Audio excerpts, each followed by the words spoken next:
again, as Purvasha has already done, I would thank you again, Purvasha, and I would request everyone if they can introduce themselves on the chat box.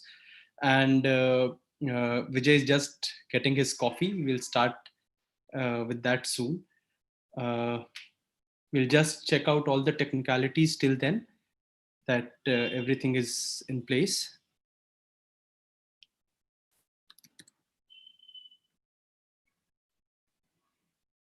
Yeah.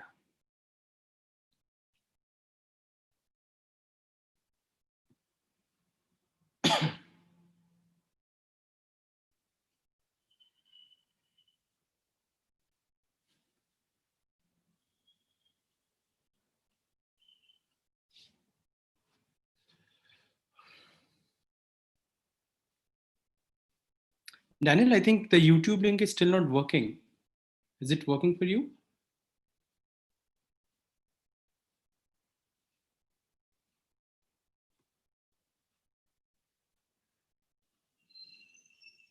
Daniel, are you there? I will share it to you on WhatsApp. Okay. Okay. So, hello everyone.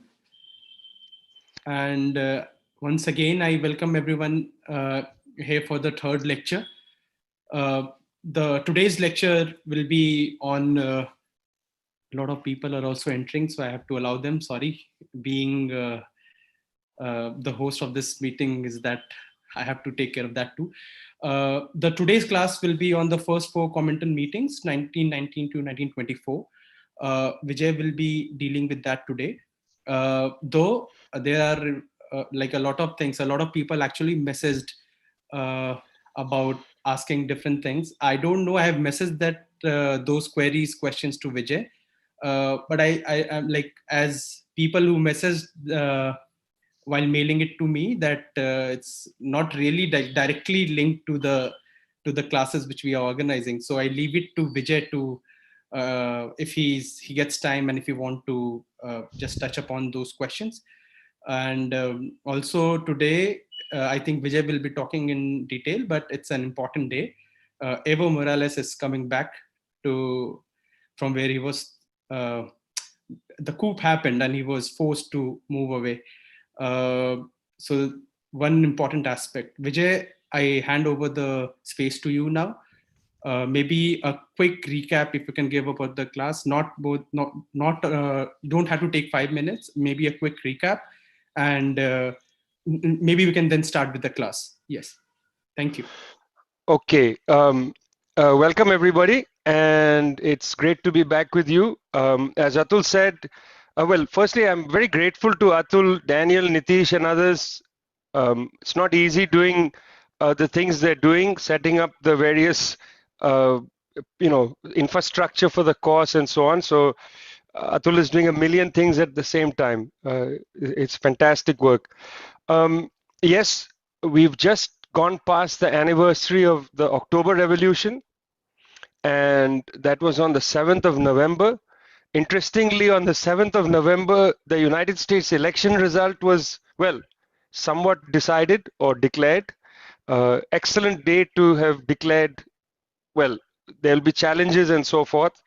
But I think for people around the planet, it was a sigh of relief to see at least one person with the type of character and political direction of Donald Trump get defeated.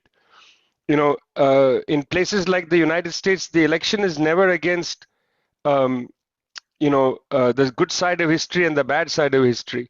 It's often against the worst side of history. And in this case, certainly the worst side of history was defeated. These are people who are toxic, racists, inspiration to Bolsonaro in Brazil and inspiration to Modi in India, and don't shed any tears for people like that. They're gone. It's also fitting that on Sunday, yesterday, in Bolivia, the new president and the new government was sworn in, a government of the movement to socialism led by Luis Arce, who was one of the chief architects of Evo Morales' economic policy during the 14 years of Morales' presidency. Today, Morales will return from Argentina to Bolivia It's a great day. This is the good side of history. If we were to do this in the Americas, the good side of history is opening again in Bolivia with, well, on Sunday, the new government coming to power. Anyway, we're talking about the history of communism in India, and our game is slightly different. Last time, I spent most of the time talking about the formation of the left movement outside the territory of British India proper. We looked at the Berlin Committee, we looked at the Gadar Party, we looked at the interesting characters like Raja Mahendra Pratap Singh, we looked at what was happening in Moscow after the October Revolution, the first two Comintern meetings. We looked at Tashkent, the formation in Tashkent in 1920 of the Communist Party of India, and just touched a little bit on what was happening within the territory of British India. Today, we're going to actually do two things. We'll spend a lot of time on what's happening inside the territory of British India, and we're going to look at what the Comintern was debating, because what the Comintern was debating between 1920 and 1922, the second, third, and fourth Comintern meetings, was extremely important for what was happening within India and what will happen subsequently in the next class when we talk about the Workers and Peasants Party, Kisan Mazdoor Party, very important development in the growth of the Indian left. So today, the first hour or so, I'll spend on 1918, 1920 within India. This is really how to assess the radical direction in which Indian nationalism goes. And the key event here is the non-cooperation movement launched by the Congress Party through the length of 1920 up to the police station incident in Chauri Chaura in Gorakhpur, in Uttar Pradesh, today's Uttar Pradesh, then United Provinces. So that's going to be roughly the first hour is going to be from 1920 to 22 within India and how to assess the developments inside India. The second half will turn to Moscow, how to assess the debates in the Comintern from 1920 to 22, exactly the same period. Okay, I want to start a little bit historiographically. People asked, what's a good book to read on the Indian labor struggles? Well, there's a canonical book. This is the main, this is the main canon. This is the main book. And in fact, I'm going to mention why. This is Sukamal Sen's Working Class of India, History of Emergence and Movement 1830-1990. This is the revised edition. Comrade Sukamal Sen was a member of the Communist Party of India Marxist, a trade union leader, also a very careful historian of the movement. I mean, you can see this is not a trivial book. It's a big, big book, published by K.P. Bagchi in Calcutta. The first edition of this book was published in 1977. Comrade Sukamal Sen wrote this during the emergency. It's a really important book. And here's what's interesting. In 1992, a group of us gathered at Jawaharlal Nehru University in Delhi, in JNU, to create the Indian Labor History Association. We were under the leadership and direction of the late Sabyasachi Bhattacharya, Bappa. He was a sort of teacher and guru. And we were an eclectic range of people from, Trotskyites to, to people like myself, card-carrying communists and so on, a range of people. And what our interest was at the time, we were startled by, let's say, the developments in Indian historiography, the writing of Indian history, which had become influenced deeply by postmodern thinking. And the, in a sense, lever for that postmodernism was subaltern studies, at least the new kinds of subaltern studies that had begun to appear in the late 1980s. Subaltern studies first came in 1981 and had a good impact initially. It started people discussing and thinking about the history of the peasantry, working class, asking that, look, the peasantry and the working class have an independent approach to the world. They are not entirely, cannot be entirely subsumed under the Congress. You can't write the history of the peasantry and the working class as self-identical to the history of the Congress. Now, for people like me, there was hardly a novelty in what they were saying, because there's a long tradition of Indian history writing. You can just go to the journal Social Scientist, and before that, Radical Review, which was the precursor to Social Scientist. Radical Review was a journal produced in Madras in the 1970s by N. Ram, Prakash Karat, people like that had gathered together to produce this journal in Madras. And then Radical Review became Social Scientist and was moved to Delhi and so on. If you look through Social Scientist, Radical Review in the early years, they're making this point that there's a gap between the Congress's approach to history.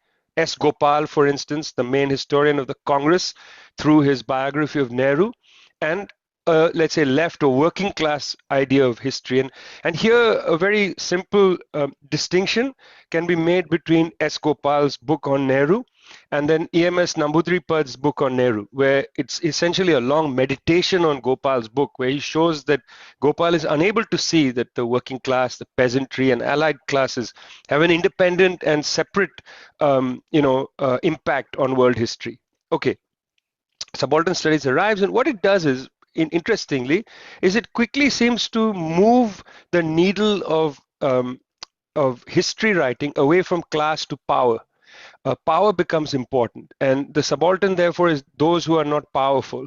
But class or issues of material deprivation and also extraction of surplus value and the location of people in the productive arena, this is not given any attention to. So you'll have this sort of non-class subaltern as the agent of history, but you don't understand the difference between, say, the agricultural proletariat, the small farmer, the attention to a material detail that Marxism provided, and that you see, for instance, in Lenin's great text, The Development of Capitalism in Russia and so on. That attention to material detail disappears, and you get this idea of the subaltern and the colonial. And in a sense, I thought the field of Indian history was becoming emptied. And this is the reason why it can create confusion, because you don't see the very specific way in which people are exploited, specific way in which people are oppressed, and so on. And it's no surprise, therefore, that in all their volumes, they didn't attend to the working class, industrial working class specifically. The only person who did was Dipesh Chakrabarti, looking at jute mill workers, and there the purpose of his text was to demonstrate that the organizer of jute mill workers, seems to me what was important, the organizer of the jute mill workers was an outsider and therefore not a subaltern. That seemed a very arid way to understand working class history. So we gathered in JNU. I was a student in 1992, and there were people like Raj Narayan Chandavarkar, who had written about the Bombay mill workers. There were people like Dilip Simyan, who had just finished a book on the Tata Iron and Steel workers, the Tisco workers in Jamshedpur, fantastic book. There were people like Janaki Nair, who later was a professor at JNU. She had just finished her work on the working class at the Kolar gold fields. There were people like Chitra Joshi, who had finished a book on the Kanpur workers, very important site of working class activity, Rana Behel, and so on. And we had gathered to create the Indian Labour History Association in order to emphasize the need to attend carefully to the material realities of the working class. So there is a big debate in Indian history writing, and I have to say our side of the argument has not prevailed. It has not prevailed. What remains in dominance is this side of history writing in India that doesn't attend carefully to class realities, but looks at things like power and culture and so on, important things. But in the absence of a look at class, you'll misunderstand the non-cooperation movement. So the first part of the course, I'm going to go back to the non-cooperation movement. Okay. In 1919, there was an upsurge, global upsurge. I mean, this, has been written about in Egypt, in India, in China, and so on. This has to do with the aftermath of the war, the global economy, and so on. I'm not going into detail in that. I just want to put that out there, that if this was a 5-hour class, I'd spend the first hour on the global contradictions of the post-Great War period.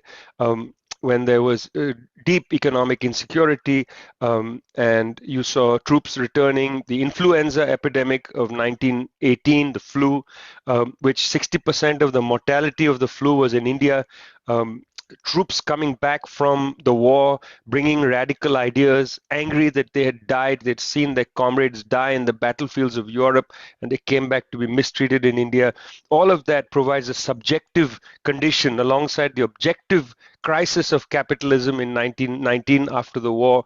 This produces a global upsurge, but I won't spend much time on that. Just to say that in 1918, there is a wave of working class strikes in Bombay.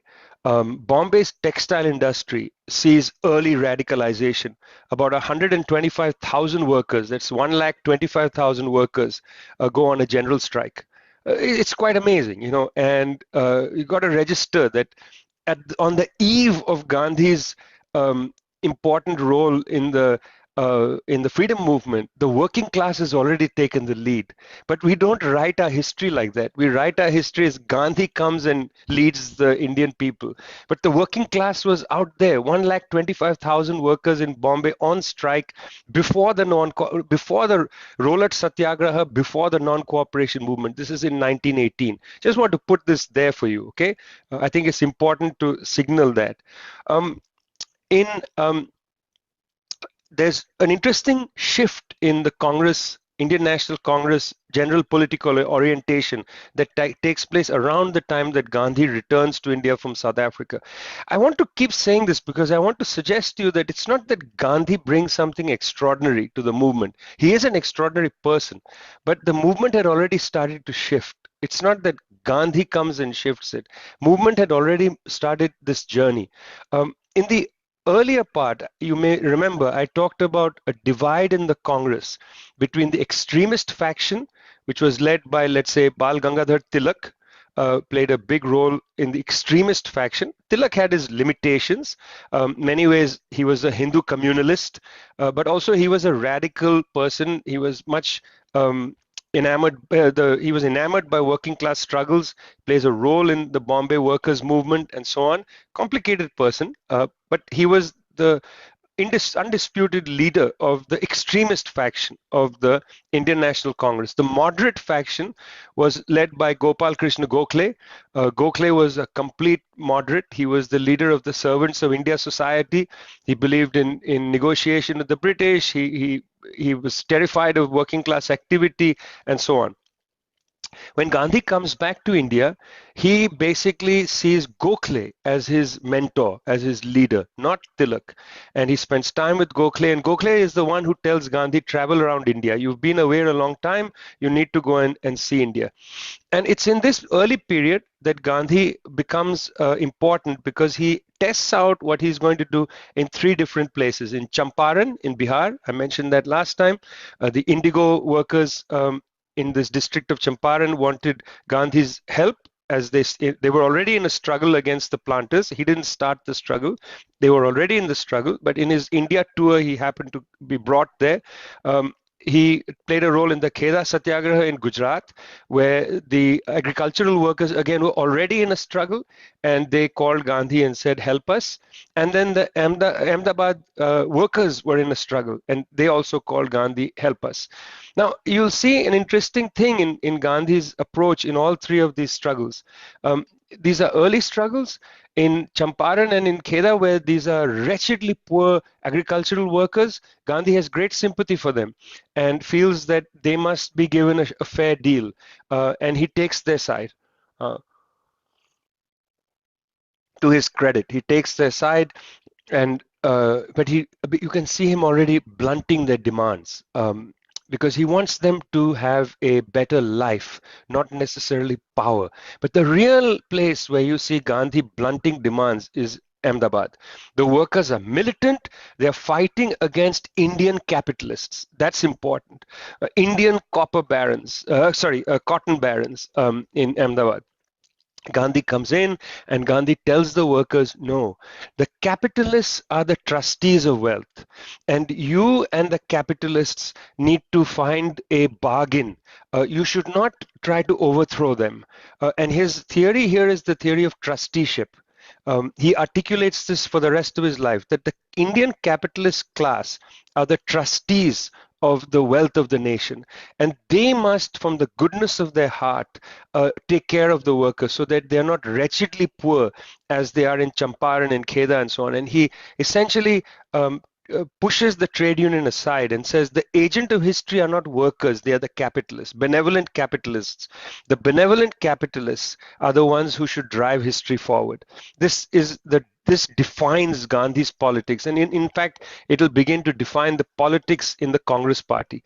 What you don't have the independent action of the working class and the peasantry defining the way forward. You have the independent action of the working class and the peasantry now tethered to the Congress, which should be led by the bourgeoisie and the landlords, whose benevolence is going to create a good India. You understand? It all turns on trying to make the Indian landlords and bourgeoisie benevolent. That's Gandhi's theory of trusteeship. Okay, in 1819, as I said last time, there were three political issues on the table. One was the Rowlatt Acts. After the war, the Defense of India rules. These had been protested, and on the 6th of April 1919, as I mentioned, in Jallianwala Bagh in Amritsar, there was firing by General Dyer's troops, and between maybe 1,000 people were killed. Okay. One was justice for Jallianwala Bagh and removing Rowlatt. That was a political issue.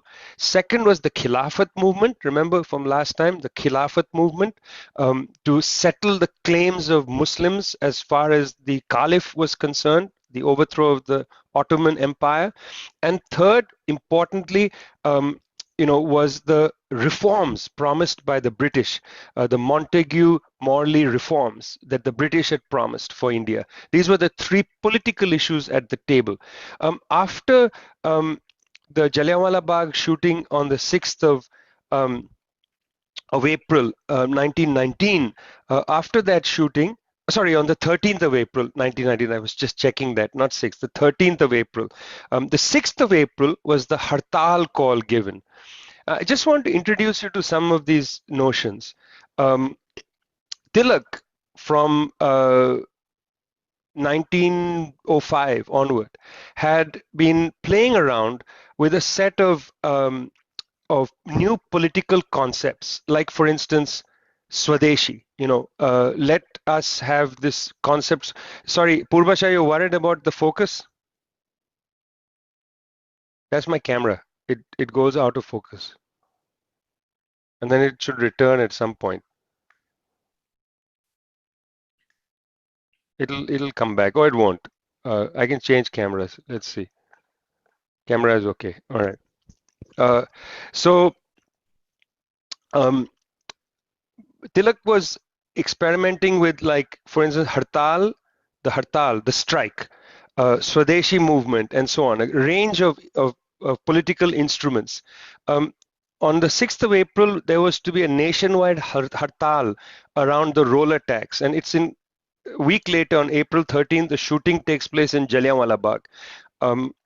So there are some political issues on the table, but in Bombay, when the Hartal is given on the 6th of April, the working class participation in that Hartal is quite considerable. So you're already seeing the unity of the trade union movement, incipient trade union movement or workers movement, and their economic aims and their political aims. In fact, you get an example of this in Madras, not in Bombay, where BP Wadia, Singravelu and others created the Madras Labor Union.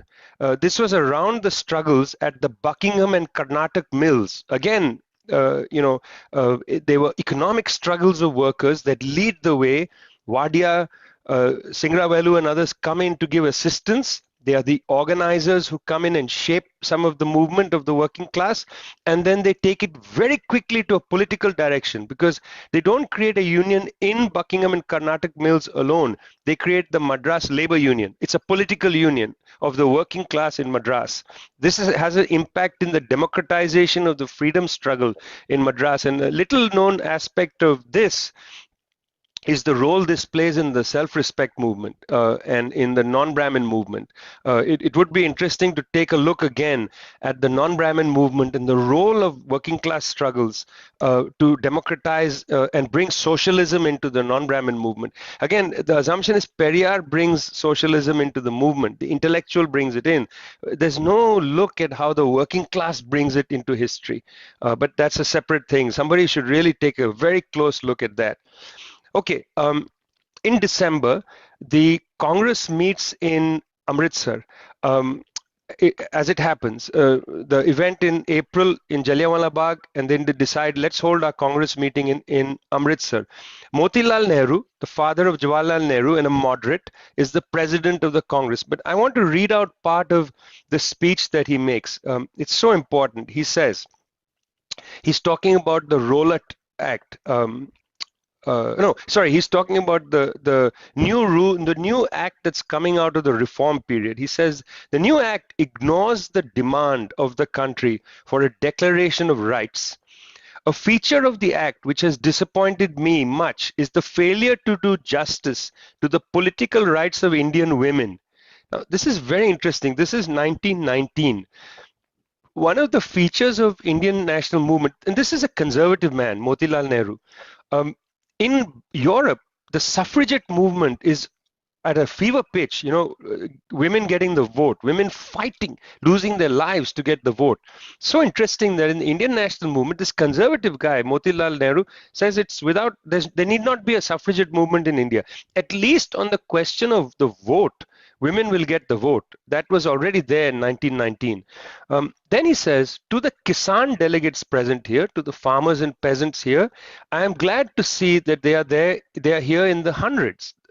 There are 10,000 delegates at the Congress session, but in the hundreds were Kisans. Now, it's not clear whether these are landlords or whether they are small farmers, or definitely not the agricultural proletariat at this time. But nonetheless, look what he says though. Look at his language. He gives the speech in English. Look at the language. I am glad to see them in their hundreds who represent the great agricultural proletariat of this country, and to the labor delegates. This Congress owes a special duty. He's used two interesting words, agricultural proletariat and the labor delegates. We have to see in their enfranchisement and we have to see to their enfranchisement and to the improvement of their hard conditions of life. And this Congress passes a resolution in support of labor unions. This is really important. I mean, a range of struggles has begun, and we'll come back to that in a second, okay? The Congress has said, we agree. It's the working class struggle that has pushed the Congress. It's not the Congress that has come benevolently and decided to support workers. Please just see that I'm making a point here that I would like you to to take seriously. It's not like Gandhi arrived from South Africa and said, I embrace the masses. The masses have walked onto history independently in these agrarian struggles. Kheda doesn't get started by Gandhi. Gandhi is invited. Champaran doesn't get started by Gandhi. Gandhi is invited by the workers. Ahmedabad doesn't get started by Gandhi. He is invited by the workers. Okay.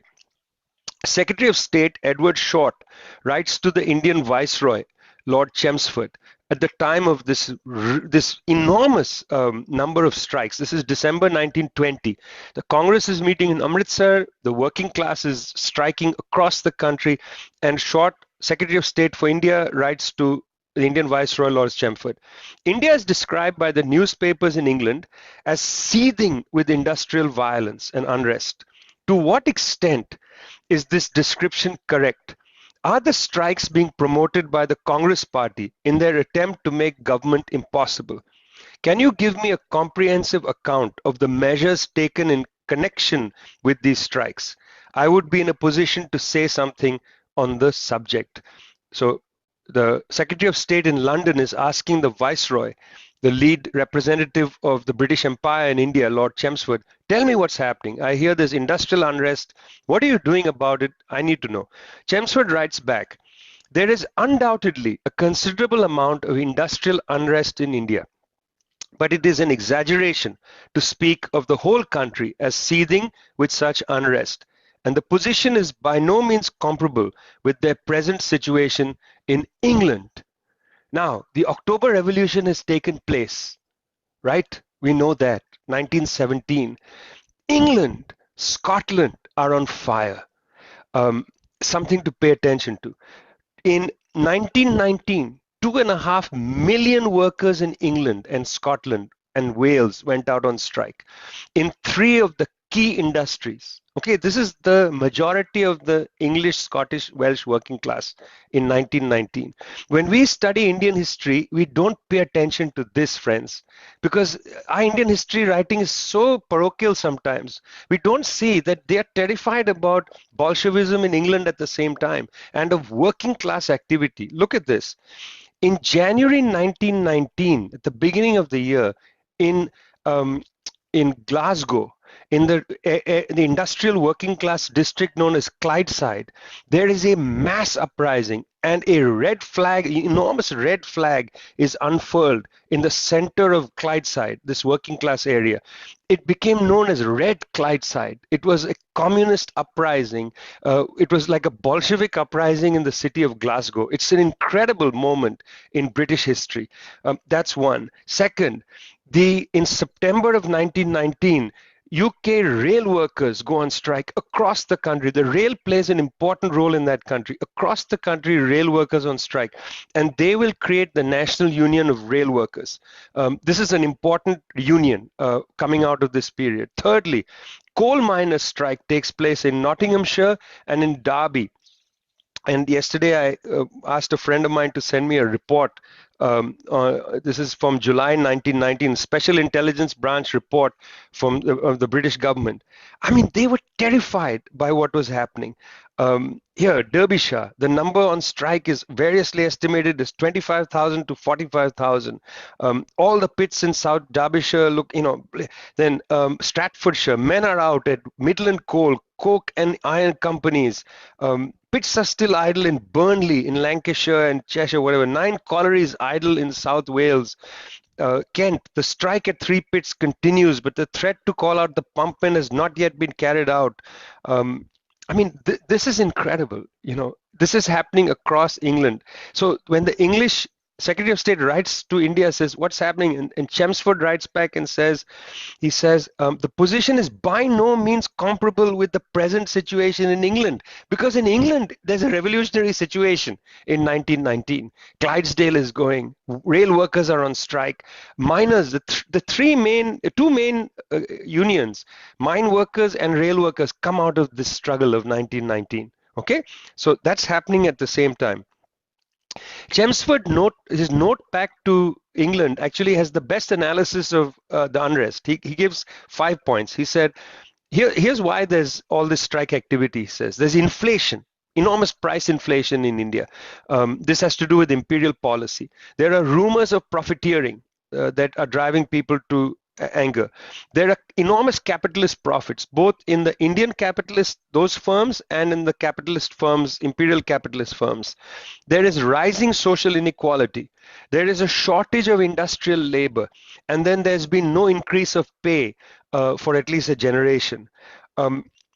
So he says that these are economic issues, like the objective conditions have produced the strike. But then look at Lord Chelmsford's Marxism, because Chelmsford, having established that there are economic causes for the unrest, then says, on the subjective side, he says, apart from these economic causes, there is in the air a sort of epidemic strike fever, partly engendered by worldwide political unrest.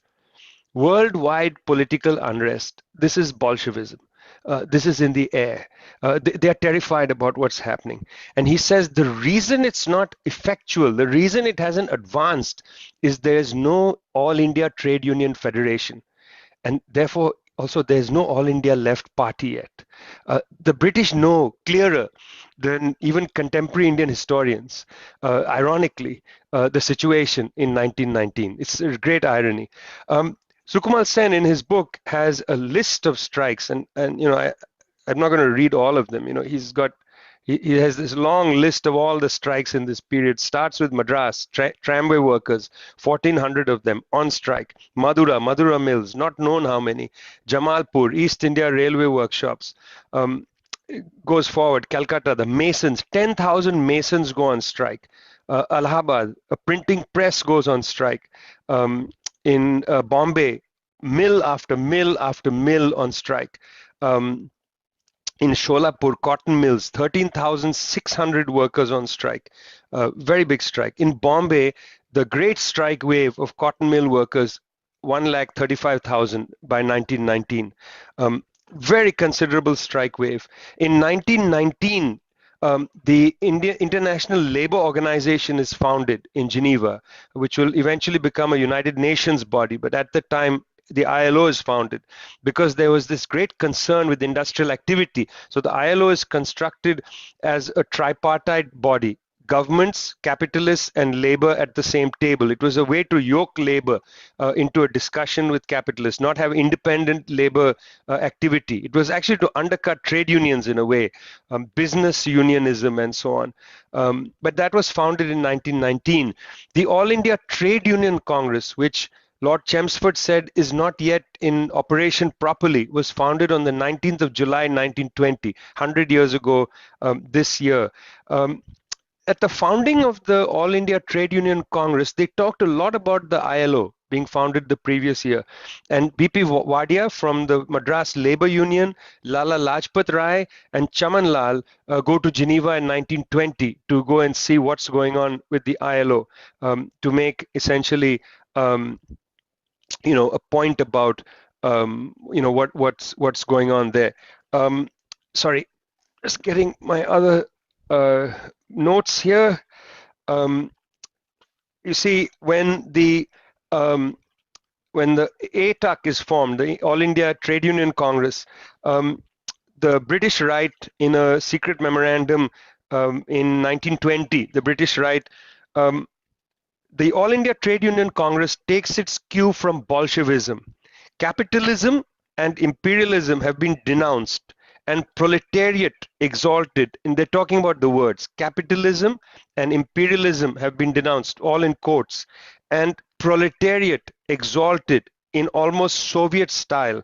And Lajpat Rai has said, and then they quote Lala Lajpat Rai, "My own experience of Europe and America leads me to think that socialistic, even Bolshevik truth is any day better, more reliable, more humane than the Kabbalistic and imperialist truth." Remember, in July 1919, the word proletariat is used freely at the All India Trade Union Congress meeting at its founding. And, we already saw later in the year, that was in July, in December, in Amritsar, Motilal Nehru is going to talk about the agricultural proletariat of this country.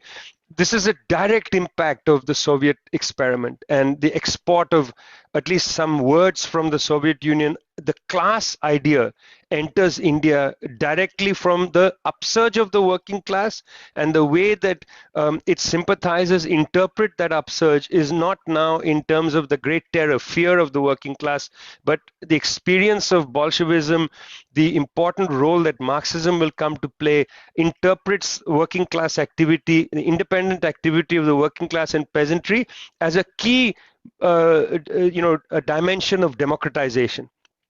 Motilal Nehru is not saying, how do we stop this? He's saying we have to support this. We have to support trade unions and so on. It's a huge advance for the Indian, struggle that takes place. But you see, Gandhi has this old, very conservative strain in him. And at the Congress, meeting, when this is in Calcutta, at the Calcutta Congress, when they come, this is in September 1920, the earlier meeting of the Congress, special session at the Congress, when they make the call for the non-cooperation movement. It's quite an expansive call, and I think you should go and look at it. They call for all kinds of people to do something to not cooperate with the government, boycott, government bodies, give back their medals, boycott courts, schools, not get on councils, boycott foreign goods and so on, so that everybody could participate. Gandhi's real genius was the ability for him to create political movements where people couldn't just give support verbally, but had to participate. I mentioned this last time, even the charkha, the spinning, every time you spun your cloth, you were participating in Swadeshi, in the boycott of foreign goods. They constructed non-cooperation so that everybody could participate. This was really something. Praxis had to be a mass activity. It couldn't just be the activity of a small number of people. And he had this imagination to, on a vast scale, to produce political activity. In the Nagpur Congress, again another kind of special meeting, they say workers should be organized, peasants need to be organized, and so on. All of that is going on now. Quickly, yeah, good time. So the non-cooperation movement begins. It's an incredible upsurge and shift in the quality of the Indian freedom struggle. It's a shift in the quality of the freedom struggle because now masses of people are participating in a relatively non-violent way. Women are on the streets in a large number. Gandhi is able to I think, cannily manipulate gender identity and relations by saying that we are a peaceful movement, it's not violent, we want women on the street, and so on. Very crafty way in which he draws men and women onto the street. There's a skill there, a great skill. I don't want to minimize that, but the masses of people, the numbers of people that come onto the streets, the character of the movement where everybody's actually doing something. They're not just there on the street, they're giving back medals, they're refusing to participate in courts, they're not going to school, they're refusing to buy foreign goods, they're doing what Gandhi called a constructive program. They're, hand weaving and so on. And, they made these pledges, here are the pledges. The pledges, you had to pledge, you had to enroll in the Congress party. That was one pledge. So mass membership of the Congress party suddenly increases. And that, I think it is a forgotten 1 anna membership or something, low fee comparatively. Second, contribute to the Tilak Swaraj Fund. Tilak had died after the Amritsar Congress meeting. And even though he was the extremist leader, and therefore people respected him a great deal, and they called this Swaraj Fund. They raised money, for people who needed money during this big movement, like a strike fund. They call it the Tilak Swaraj Fund. People had to contribute to that. They had to all spin, and therefore this takli or charka was, part of the practice. It becomes a visual image of the Indian freedom movement, everybody spinning. Then the oddball things of Gandhi: renounce liquor, prohibition. You couldn't drink during the non-cooperation movement. Okay, great, thanks Gandhi. Then there was abolish untouchability. Now it's important. Gandhi was never against caste. Gandhi was never against varnashram dharma. Several times Gandhi will come back and say we need to reform caste, but abolish untouchability. There was clarity there, and you got to give it to the old man. There was clarity on the question of untouchability. That's an abomination. The Ambedkar-Gandhi debate that takes place is a debate around Ambedkar's correct assessment that caste cannot be reformed, and secondly, Ambedkar's insistence on the independent political activity of Dalits, not that Dalits have to be underneath Gandhi's leadership. This is Gandhi's fear of independent political activity. It goes from the working class peasantry to Dalits and others, and so that debate with Ambedkar is on those two fronts. But he's nonetheless against untouchability. You can have a debate. Listen, Gandhi, how can you be against untouchability when for the caste system? I mean, the caste system relies on untouchability. Is it possible? Blah, blah, blah. That's a good debate to have. And that's exactly the kind of debate that Ambedkar did have with Gandhi. Okay. And then he said Hindu-Muslim unity. This is a plank of the non-cooperation movement. It's very important. I mean, this is when you start to explicitly see the demand for Hindu-Muslim unity. This is after early terrible riots taking place in UP, and it's a consequence of Gandhi's call for Hindu-Muslim unity in the mass struggle of the Congress party that in 1925, 5 years later in Nagpur, the worst elements of Indian history will create the Rashtriya Swayamsevak Sangh. The RSS is created in direct reaction to this demand for Hindu-Muslim unity in the Congress struggle, in the mass struggle of the Congress. Okay, so these are the principal demands made by the Congress movement in the non-cooperation movement, and that's why it becomes a mass struggle. Because if you look at it, he has done something clever, Gandhi, and I'm giving Gandhi some credit for this. Even though he's deeply limited, he was able to explore for people the centrality not only of asking people to join a movement, but to join a movement and do something. Politics is about practical activity. It's not about ideas. You don't just sign up with the set of ideas with the political organization. You have to conduct practical activity. Even spinning, charkha and so on, it's practical activity. Going out there and campaigning against untouchability, practical activity. The Harijan Sevak Sangh will be created, where generally non-Dalits will be leading this organization to go out there and practically practically work for the transformation of social life, so caste isn't so wretched and so on. So that insistence on practical activity, got to give it to old Gandhi. Okay, so the limit comes quickly. What happens is that when you start a big movement, a mass movement, there is political violence. Political violence will come deeply. It's a horrid reality of the way entrenched structural power operates. As people went out onto the streets, the British state cracked down. The British imperial state was confused, didn't exactly know how to react to what was going on, but the crackdown was quite formidable.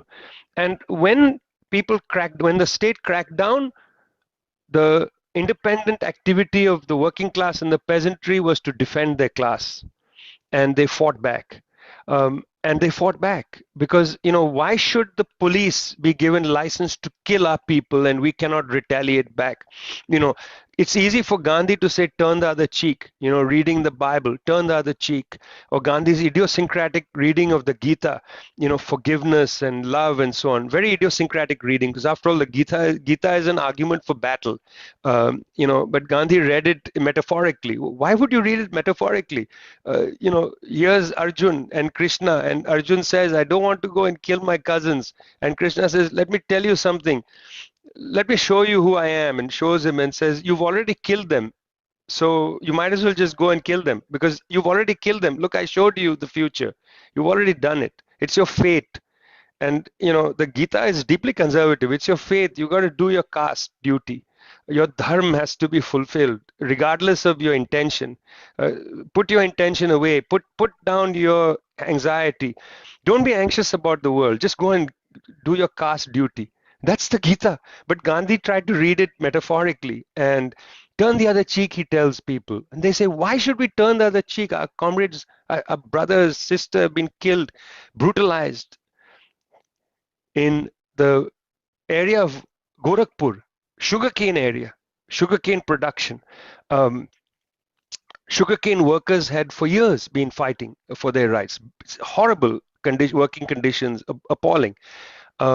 There was an attack on the public by the police, and a group of agitated people ran and gherawed a police station. The policemen were inside. There was a fire. The police died. It was not just Chauri Chaura. This is in the town of Chauri Chaura. It's not just Chauri Chaura that bothered Gandhi. There were about 50 people who died in the non-cooperation movement across India. By the way, these are tiny numbers compared to the numbers of people that were protesting. Tiny, 53 people, official number. 400 injured. There were tens of thousands of people on the street, okay? 53 died. That's a tragedy. 53 died. 500 people injured. That's nothing compared to the scale of what the non-cooperation movement was. In an incredible scale. Gandhi looks at those 53 dead and says, the Swaraj I have witnessed during the last 2 days has stunk in my nostrils. Not one act of violence must take place, was Gandhi's view. And Gandhi then said, the non-cooperation movement will be called off.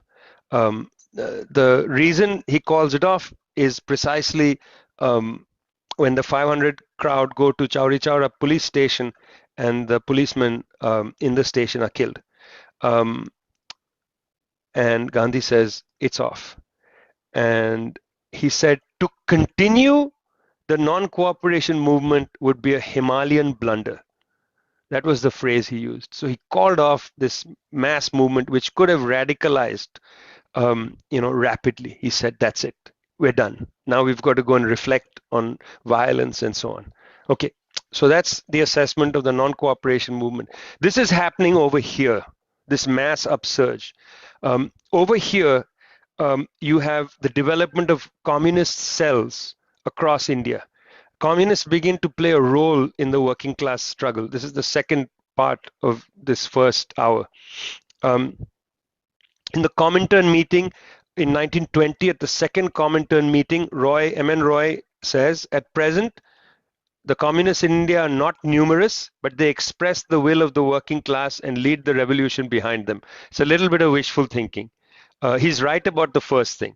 At present, they are not numerous. This is in 1920, but they express the will of the working class. Well, we can say theoretically they do so, because theoretically they are not going to say stopping the revolt. If we don't stop the revolt of 1920, it's a Himalayan blunder.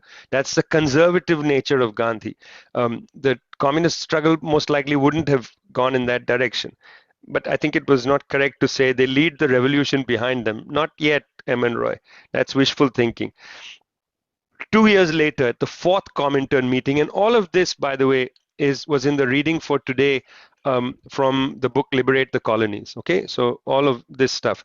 At the fourth Comintern meeting, Roy says again in 1922, communist parties are necessary, he announces to the Presidium, even if for the moment they are no more than cells. Everybody recognized that in this early period, these were very small groups of people. But even this was not clear. Were they really communist cells? They were radicals, but they were not really yet communists fully. Let's just look at them as an example. In Calcutta, Muzaffar Ahmad, this fantastic biography by Suchetna Chattopadhyay, an early communist, Muzaffar Ahmad in Calcutta, 1929. Suchetna in the current issue of Frontline has a great piece on the founding of the Communist Party in India, in Tashkent. Really good piece. If you can go and pick up the copy of Frontline, you can read her article.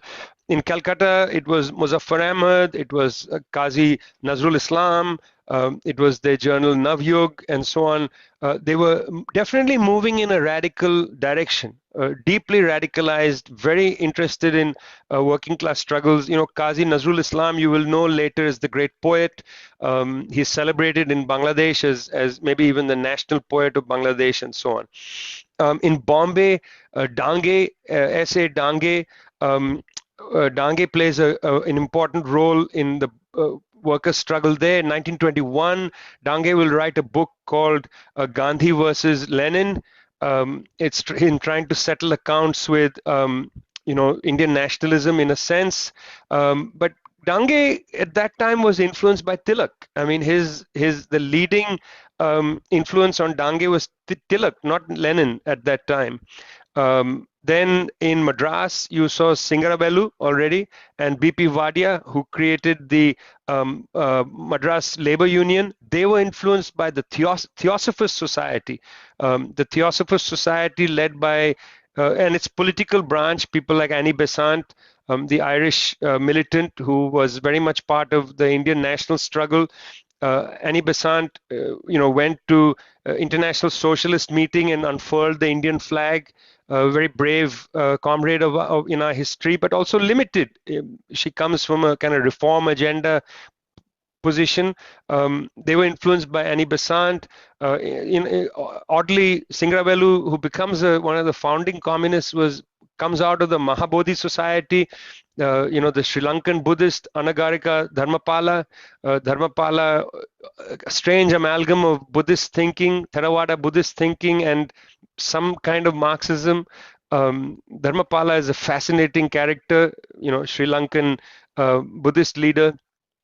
So these are the itineraries of these early Indian communists, important figures, but look at where they're coming from. I mean, they come from, well, Muzaffar Ahmad comes from journalism. I mean, he's impacted by what he's seeing in Calcutta.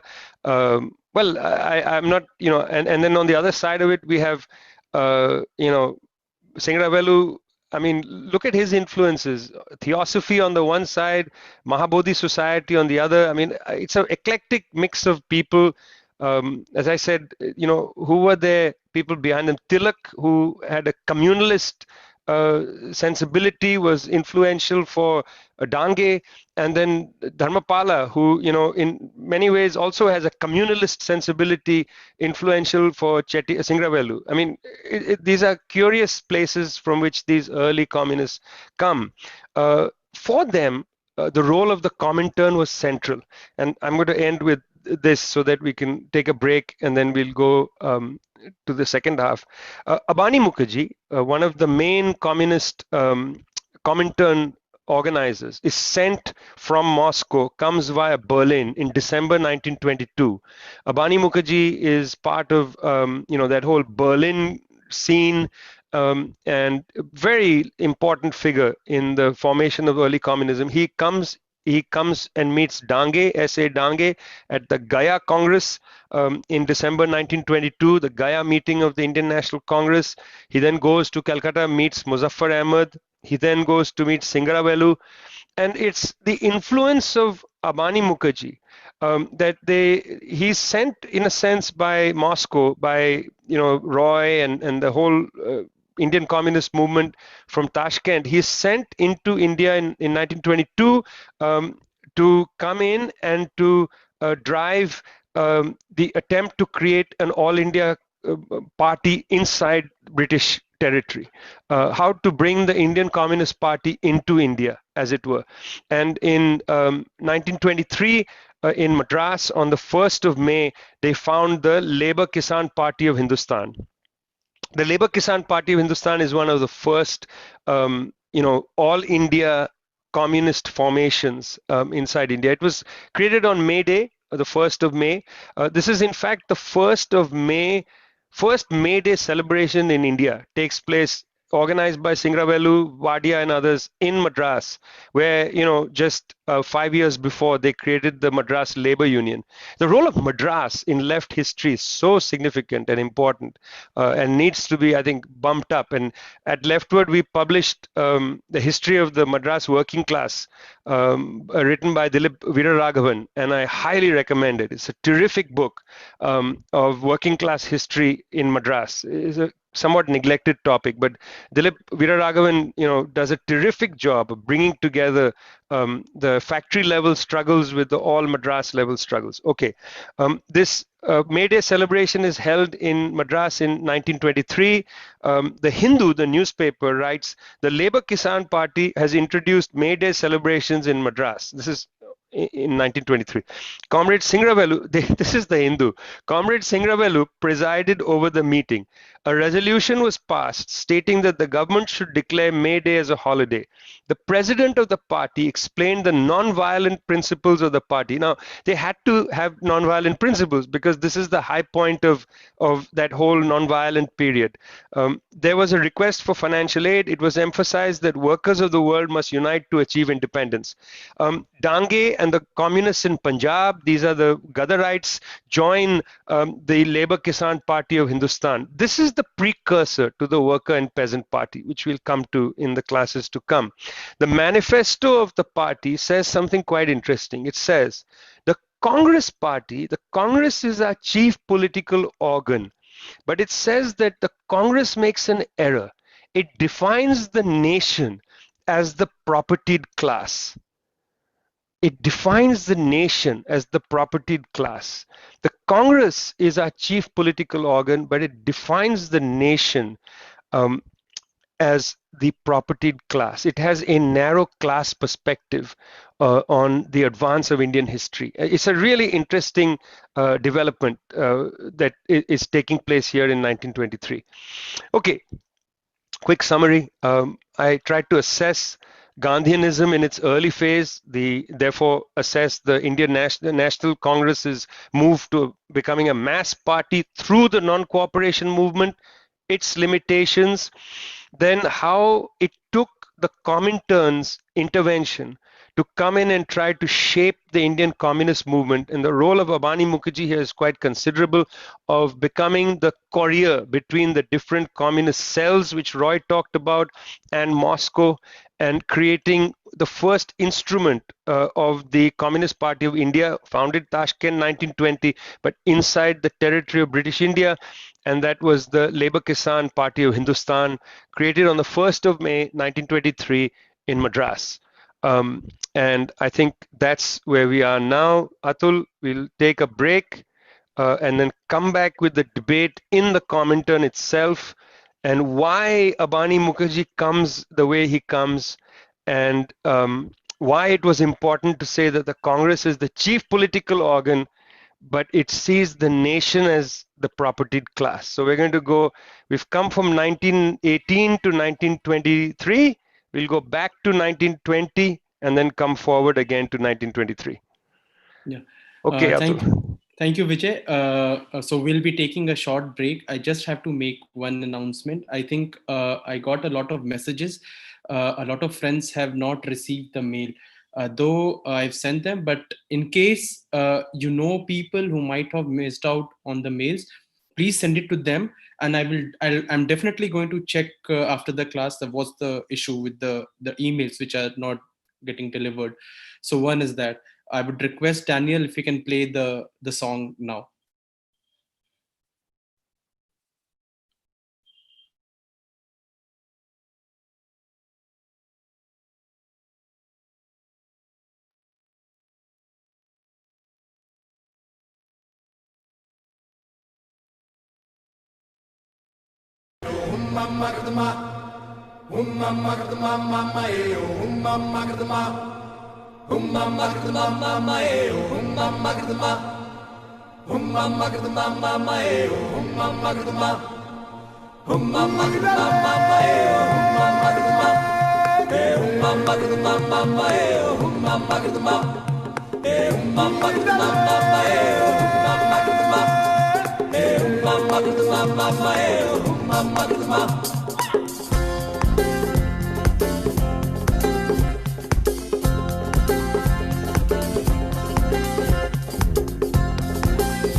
Okay.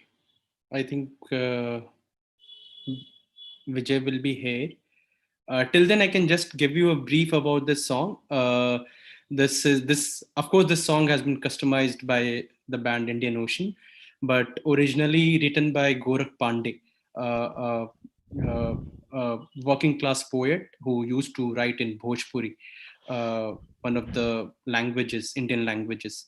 So yeah, Vijay, if you're ready, maybe we can start with the class. Okay. Okay, great. Thanks. Yeah. Okay, so I mean, the Russian Revolution takes place in October, November 1917. Um, Initially, to set up the Soviet Republic was not easy. It was they were attacked from outside and so on. But within 6, 7 months of the revolution succeeding in November 7th, 1917, they started planning to hold a meeting of the Communist International, which eventually meets in 1919, the first international. The idea was that the second international, and then the so-called 2.5 international, had failed. It had failed because at the time of World War I, the independent parties, the different parties of the Second International, the German Social Democratic Party and so on, voted for the war. And this split the international, and Lenin and Luxembourg and Zetkin and others, they walked out of the Second International.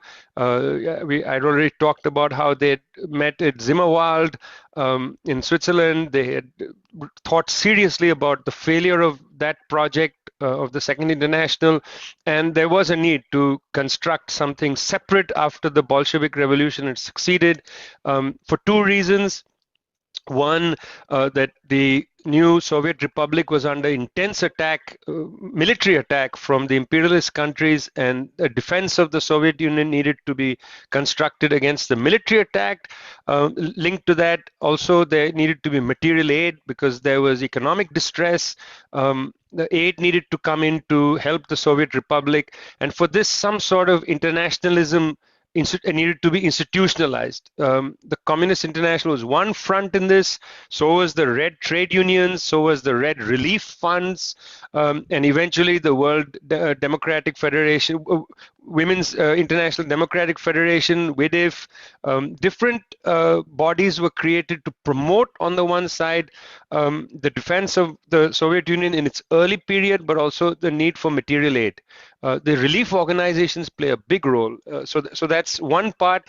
Secondly, the promotion of world revolution, the assistance to be provided for world revolution. That's the reason the Communist International was created. It wasn't just a body to come and discuss what's happening, but also how to help different movements, how to put movements together, how to shape struggles, and so on. You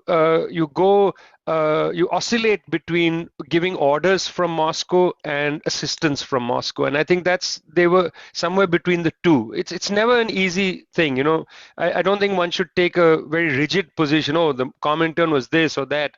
The Comintern oscillates, and when you read the documents, you see how much they debated how they should do things. And I'm going to spend some time in this, remaining 40 minutes or so on just that. Firstly, in 1919, they barely mentioned the colonies, barely. It comes up here and there, but it's not important. For Lenin, this was a key issue from the beginning, but in 1919, the focus was on the European Revolution. When is it going to happen? Germany, what's going on there? What's going to happen in Hungary, places like that? What's happening in Clydeside, in Glasgow? What's happening in the British labor movement? Very keen to see a revolution in Britain, which seemed possible in 1919. As I said, 2.5 million workers were on strike. I mean, why couldn't Britain have had a revolution? This was what they were thinking about. 1920 focus really quite dramatically shifts. Lots of people come from the colonized world, and the question of colonialism is on the table, but it's on the table badly, as you saw, page 180 of the everything here will be from Liberate the Colonies. 180, third Comintern meeting, 1921. Roy gets up and says, I have been given 5 minutes for my report. Since the topic could not be exhausted even in an hour, I will use these 5 minutes to launch an energetic protest. He says, when we were talking about the colonial issue, it was a pathetic spectacle. Not a single representative of the European and American delegations was present. He says, you didn't care about this. By the way, Roy, just to tell you, M.N. Roy, at Baku in 1921, at the Congress of the Peoples of the East, the woman's question, which Motilal Nehru says in the 1920 meeting in Amritsar, the political rights of women and so on are central to our struggle. At the Baku meeting, the women's question was put on the last day, and again the hall was almost empty when Nazia Hanim and others spoke. So in the early period of the Communist International, there were some serious limitations on how the colonial question, the women's question and so on were dealt with. They were not taken seriously immediately. Women and people from the colonial world had to fight inside the Comintern to make their views heard. Again, in the 1922 fourth Comintern meeting, once more, M.N. Roy, the time allowed is so limited. This is page 191. The time allowed is so limited that it is in practice simply not possible to handle the question in anything like a clear manner, says Roy, M.N. Roy. I mean, he consistently is furious. In 1921, at that Comintern meeting in 21, what happens is at the session on the colonial period, they bring the cameras in to film it, to make a propaganda film, and they are furious, saying, you're not listening to us, you just want a picture of all of us from Central Asia and Turkey and so on, so it looks diverse. My God, this is so familiar. So it looks diverse, but we want you to listen to us, damn it, not just take a picture, right? Why am I saying that? I'm not saying that to criticize the Comintern. I'm saying that to tell you that these people fought to transform the Comintern, to put their agenda on the table. It was not easy. They had a big ally in Lenin. He was a major ally, but not everybody was an ally. In the first volume of Communist History that Leftward published, Communist History Volume 1, Friedrich Peterson, who is one of the best historians of the Comintern, wrote a terrific essay. Friedrich wrote an essay about how the communist parties in Europe, in France, in the Low Countries, in Britain and so on, were just not interested in the colonial question. In fact, we have evidence where the British delegate says, look, we can't talk about the colonial question, we'll lose our own workers. And at that time, Lenin explodes on him and says, you have to have a principled attitude. You can't take the position of the labor aristocracy. You have to have a principled attitude on the colonial question and so on. That's a very interesting exchange, and we included it in the book precisely because it shows you the level of debate. But Friedrich's essay is quite good because the Comintern deputed the European parties saying, hold a colonial conference. And they kept refusing to hold it. They kept refusing it because they didn't want to make propaganda around the colonial question, because they didn't want to lose their working class. This was a big debate. First thing, it's not like, oh, well, let's just look at the statements of the Comintern. Let's look at the conditions of production of the Comintern's views. It was a debate. There was a struggle inside the meetings. Okay, now, I mentioned last time that the so-called debate between Lenin and Roy, M.N. Roy and Lenin's debate at the second Comintern meeting in 1920, it's quite an exaggerated debate, but I'm not interested in the debate. I'm interested in, well, what did I do? I said 6 different points about the debate, and the rest of the next 25 minutes or so will be going over these 6 points, because these points raised in the debate, these 6 sort of points, go from the first Comintern meeting, the second Comintern meeting, 1920, where the debate is inaugurated, up to the fourth Comintern meeting in 1922. A very, very sophisticated debates, and I hope, you know, I gave you readings that were just a little taste. I hope that you'll just read all of it. Because, by the way, this whole book is a little taste, because Redel, Nazif Mullah, and myself, we went through 10 times the amount of text. And John Redell has read everything from the Comintern papers. He is the archivist of the Comintern, the most incredible person. And he did this book with us at Leftward. It was a great matter of pride for us that John Redell, this great, you know, chronicler of the Comintern, worked with us in Leftward to produce the best account of the Comintern and the colonial question. So please read the whole thing, not just the little extracts I gave you. Okay, 6 points. Number one, as opposed to liberal positions on the colonial question, both Roy and Lenin made the argument that anti-colonialism was not a moral issue. It had a moral dimension. It had a moral dimension, but it's not a moral issue. In other words, you don't argue against colonialism because it's morally repugnant to have people be oppressed. Of course, you are also outraged on a moral foundation because people are oppressed. Morality is an important place in our politics, but the principal reason to be incensed by imperialism is not merely moral. It's not a merely moral position, because the critique had a material basis, and they argued that imperialism relied upon the colonies to deflate wages at home. And the reason this was possible because wages in the colony were kept superhumanly low. You know, and an ideology develops that, well, people in places like India, their standard of living can be low because their way of life is different. You know, it's a totally racist argument that, well, you know, in India they don't need to eat 3 meals a day. You know, they don't have a habit of eating some sattu with some salt and maybe a chili. That's all a person needs. That's a racist attitude. That basic nutrition of a people should not be completely provided in a way that they cannot seize their own ability to feed themselves. That, you know, starvation at night, though, that's there. You know, that's a racist attitude. But that attitude is not what drives this agenda alone. It's the superhumanly low wages in the colonies that enables goods to be cheapened when they are brought into the core countries, and therefore the rate of profit in manufacturing in the core countries is extremely high because the input costs are so lowered by imperialism. This is the basic argument made by Prabhat and Utsa Patnaik in their book A Theory of Imperialism, published by Tulika.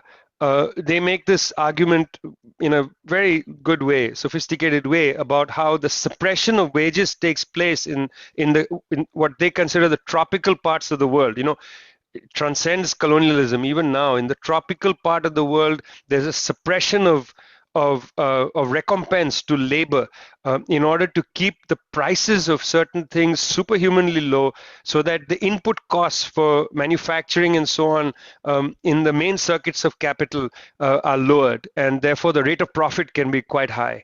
And if this is not understood, you don't actually understand the role of imperialism then and now. And argument Lenin particularly makes in his text Imperialism, written in 1916, is that if the colonies are broken from the home country, if England loses India, then there would be pressure for revolution within Britain itself. Because then the input prices would not be so low. You'd see price inflation in a place like Britain. The objective conditions would rise up. The reformism of the trade union movement would have to be broken, and you might see genuine revolutionary activity there. That's the theory of the weakest link.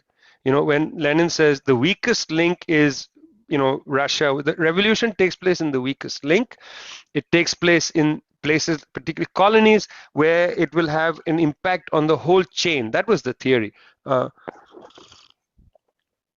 So you promote revolutionary activity in the colonies, not out of moral reasons, but out of a understanding, a material theory of how the world economy functions, how politics functions, and the potentiality of revolutionary change on a global scale. M.N. Roy will say, he says that this is the supplementary thesis on the national and colonial question, page 43. European capitalism draws its strength not so much from the industrial countries of Europe as from its colonial possessions. Its existence depends on control of extensive colonial markets and a broad field of opportunities for exploitation.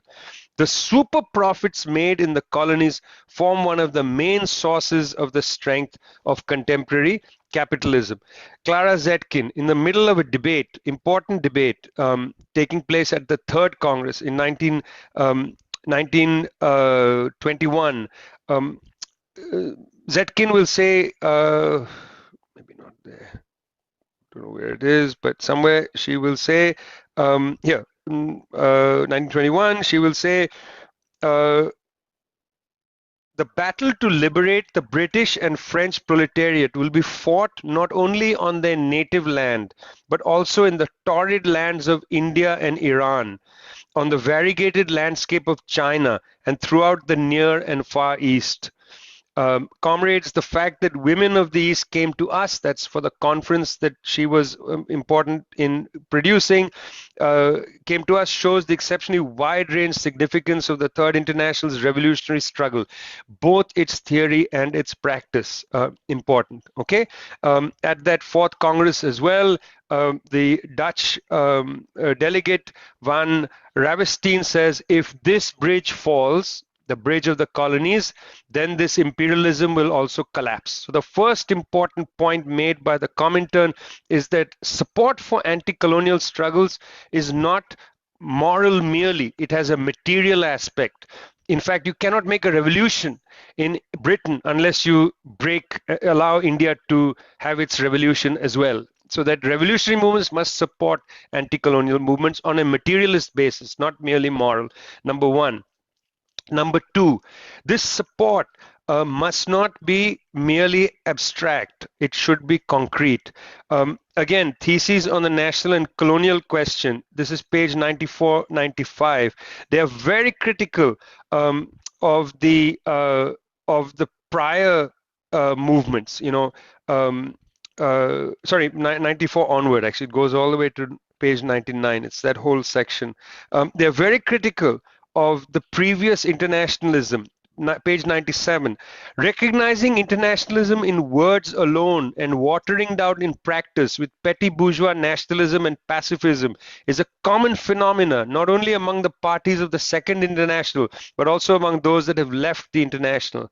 This phenomena is frequently seen even in those parties that now call themselves communists. Pretty harsh indictment of parties that aren't willing to be internationalist in deed, not just in word.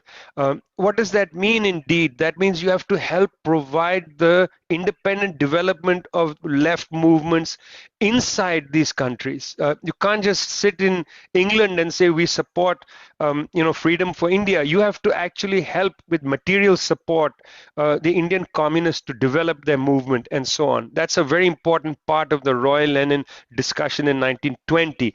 Number three, it's imperialism that keeps the colonies in distress. You can't solve the problems in the colonies unless you solve the principal political issue of freedom.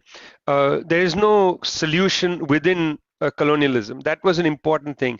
There's widespread anger in the colonies. Yes, they're seeing anger in the colonies. 1919, uprising in Egypt, uprising in India, uprising in China. Fine, China is a semi-colonial situation, but uprising nonetheless. But what's the class basis of this? And here we're beginning to see an attempt to analyze the internal class dynamics of the politics of anti-colonialism.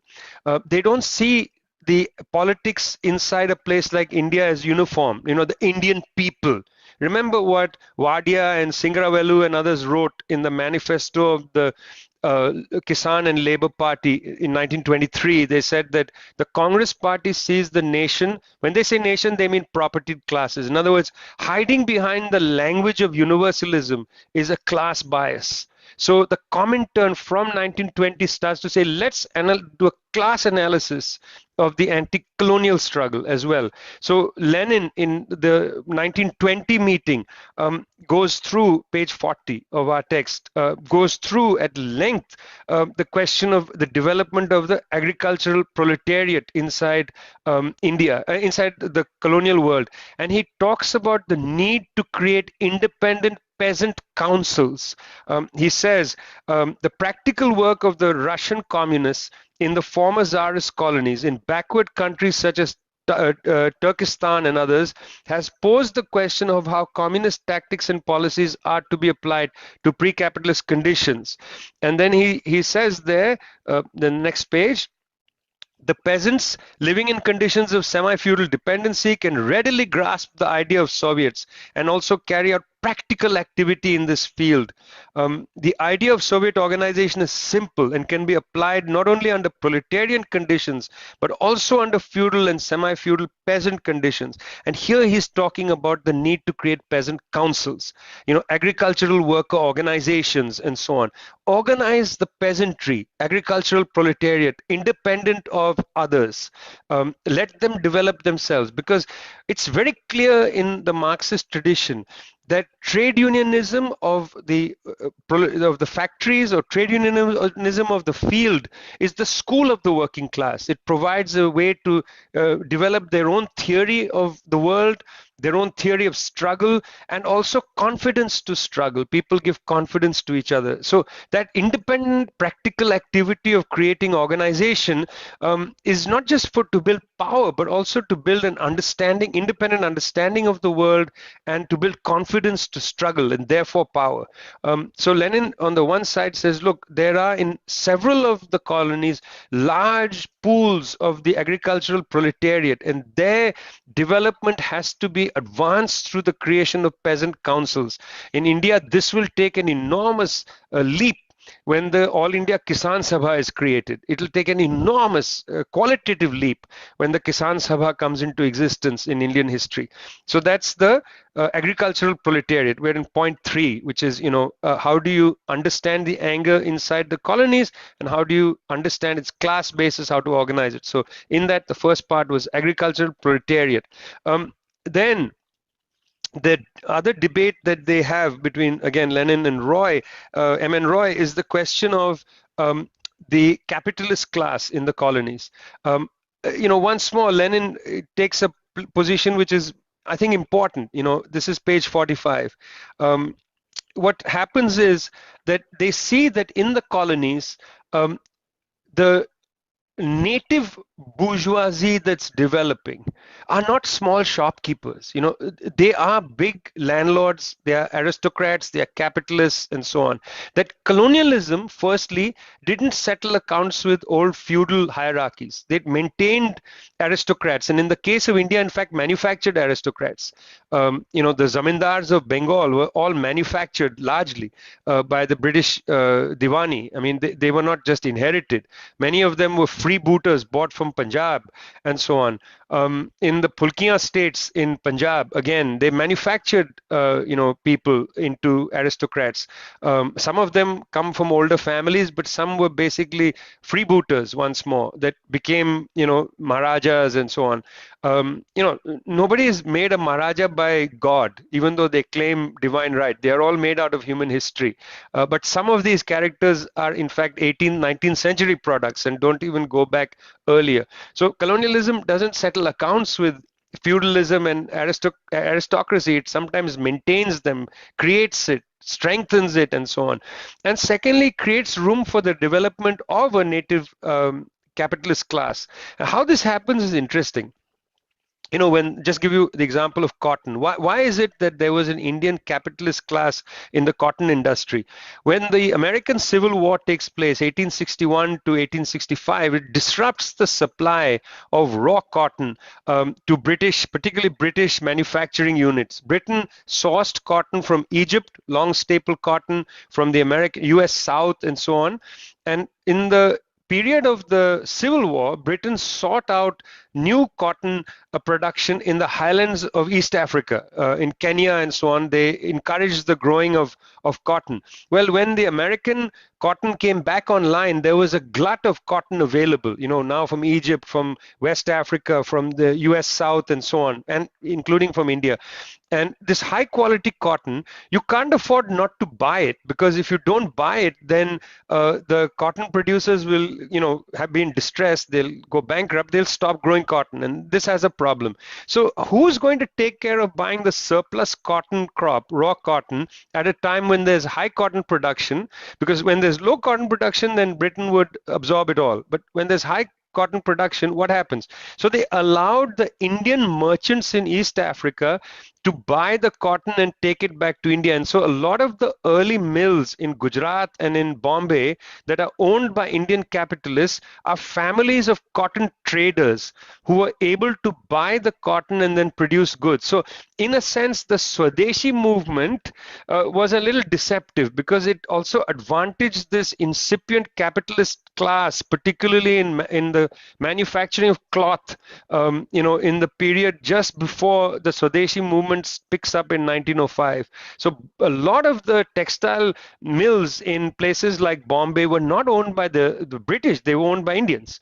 The mill in Ahmedabad, where there was the struggle in 1918, that's owned by Indians. Those are Indian-owned mills. In fact, the large steel factory in today's Jharkhand, the TISCO, Tata Iron and Steel Company, that's owned by the Tatas, who are a Bombay-based Indian, capitalist family. So there was an Indian capitalist class. There was also British capital, which produced a proletariat. Whether it's, if you take Bengal, in the industries of jute manufacturing, in the industries of course textiles, paper, and then what does one consider the proletariat in the coal mines? They are also a proletariat. Railway workers. There was a large industrial proletariat in India by 1918 as well.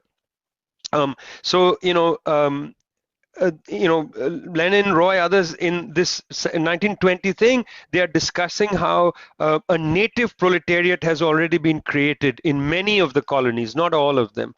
And so therefore, there is a class basis to the struggle that needs to be understood. By the way, in India, it had already been proved, because in 1918, there was 1,25,000 workers, or 35,000 workers on strike in Bombay, in a political strike. And then 1920s wave of strikes takes place, as I mentioned to you in the first part. It had already been proved before the second Comintern meeting that there was a native proletariat in India that was independently struggling. And as the British recognized that what was lacking was a unified trade union federation, and of course, from the communist point of view, a unified communist party inside territorial India. So that's number 3, a class assessment of the potential of struggle. The fourth point is this debate around what should a communist movement do with the emergence of a bourgeois democratic or national revolutionary movement, the Congress movement, for instance, and the working class and the peasantry. One of the things to pay attention to is nobody disagreed with the fact that the national bourgeoisie, or this bourgeois democratic section, was not a friend of the working class and the peasantry. Zinoviev, at the third Congress of the Comintern, 1921, page 178, he says, "We are well aware that communists are murdered just as despicably in Kemal's Turkey as in social democratic bourgeois Germany."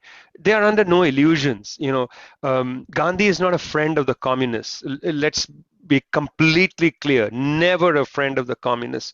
Abhorred Bolshevism and so on. Nehru had mixed feelings. Nehru goes to Russia and Soviet Union in 1927 for the 10th year anniversary of the communist movement and is enamored by the communist experiment. But bulk of the Indian national leadership, the bourgeois landlord leadership, had no fealty for the communists, because the communists, as opposed to them, had a difference of opinion in terms of the leadership of the movement. The bourgeois democratic forces agreed the masses had to be brought into history, but only if they took their orders from the bourgeois landlord class. Remember, if you have independent action, chauri chaura, we will call off the movement. We will discipline you to be under our command. And the communist view was, no, you have to create independent political organization of the workers and the peasantry. That was the difference. Both agreed in the importance of mass struggle. It's not like the Congress said no mass struggle. It's just that mass struggle for whom and whose class agenda should be advanced. If the peasants are on the street, are they on the street to advance the bourgeoisie agenda or their own agenda? That was the disagreement between the communist side and the bourgeois democratic or bourgeois landlord side. So in the Roy-Lenin debate, nobody had any illusions about the limitations of the bourgeois landlord section. Nobody had any limitations. As Zinoviev said, listen, they kill us. We know that. But what should be our attitude to them? And I think that's what it's about. What should be the attitude? Should we suborn? Should we go underneath? Should we subordinate ourselves, work to build the Congress movement?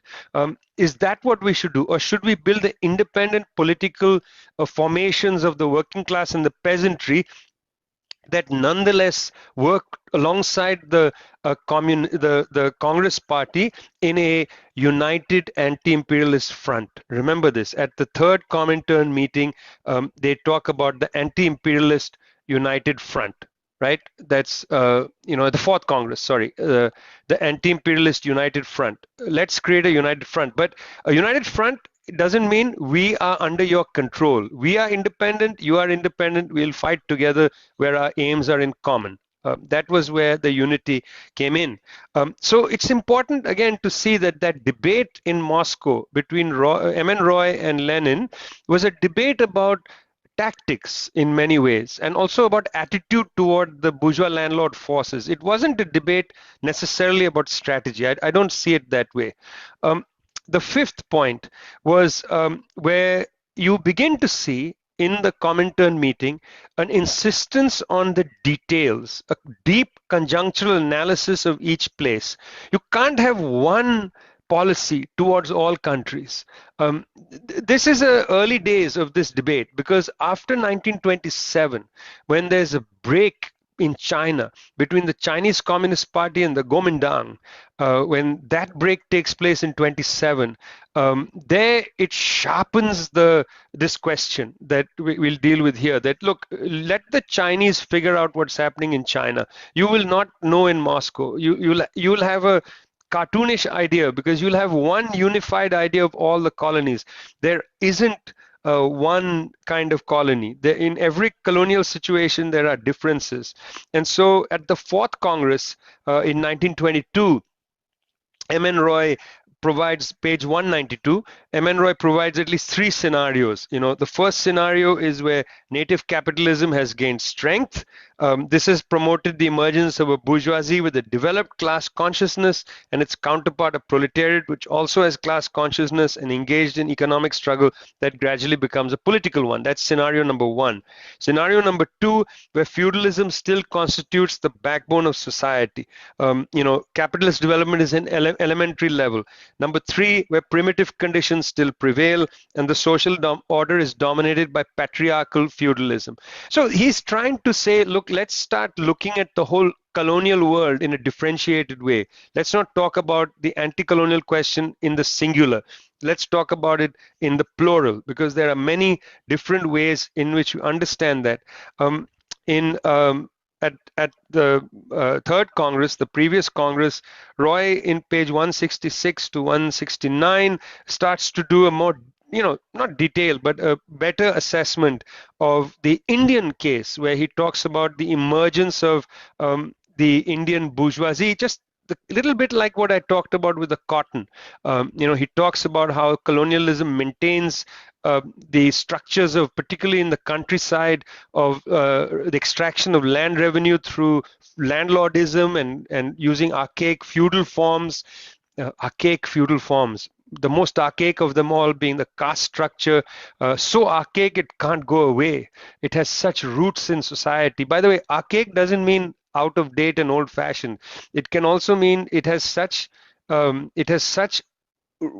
deep roots in a society. It's so old, that it's very hard to lift it out. And the anti-caste movement has found how deep the roots of the reproduction of caste has been generation upon generation, even though it's so brutal and archaic in all its forms. Not easy to rip out from our society. He talks about in that he tries to analyze the roots of landlordism, landlord power in India specifically. Now you can make the case, look, M.N. Roy, even differentiating across colonial theaters is good, but now even within India we'll need to differentiate different parts, different kinds of experiences, different tempos and so on. Fair enough. He makes a point, starts making a point that becomes an important debate in the Indian communist movement after 1947. He raises it in 21, 22. The debate is the following. The native bourgeoisie is an ally, has its status as an ally must constantly be assessed, because when it wins political freedom, it will turn on the workers and on the peasantry, because it will then be the ruler. At what point is it willing to advance the cause of humanity as opposed to the cause of its own class? Is the struggle between the Congress and the imperialists a struggle within a class? Two bourgeoisies fighting for control over India between each other. Is this an intra-bourgeois fight where the workers and peasants are being drawn into a fight between two bourgeoisies? Or is there a capacity for the workers and peasants, the proletariat, the peasantry and so on, to have a third option here? You see, do you understand what I mean? Is the Indian freedom struggle a fight between two bourgeoisies? Or can the workers and peasants create a new path? In the struggle, can they open a different possibility? This is the way communists think, isn't it? Communists don't look at the current conjuncture and say, well, look, this is all that's on offer, guys. All that's on offer is the Trump-led Republican Party and the Biden-led Democratic Party. That's on offer, guys. So now you have to pick from door A or door B. No, communists don't see history like that. We'll say that's on offer, correct. How do we change the conditions of possibility to open a third road? That's how a communist has to see things. Communists cannot look at a political conjuncture and say what has been given to us by history is how we should operate. That's true, right? The nightmare of the past weighs heavily on the present. That's true, Marx. You're right. But communist praxis isn't to remain within inheritance. We ask, how do our struggles change the conjuncture? How do we change the conditions of possibility of a new way forward? And that's the debate that the Comintern starts in 1920, 21, 22. Is the Indian freedom struggle a struggle between two bourgeoisies, or is there the possibility of a third road to open up? I think this is something quite fascinating.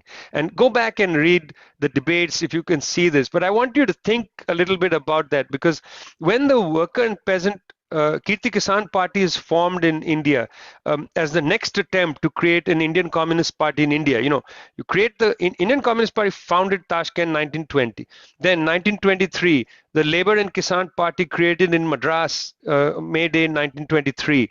The Dange joins it, the Gadarites in Punjab join it, and others join it, and so on. Doesn't get going. The next attempt will be the Worker Peasant Party, Kirti Kisan Party, founded just shortly after it. Again, trying to create a new conjunctural possibility, in the conjuncture, trying to open a different road. That's what a communist does, and that's what they're debating. We don't take reality as granted. We try to open a new road to change the nature of the knotted conjuncture in which we find ourselves.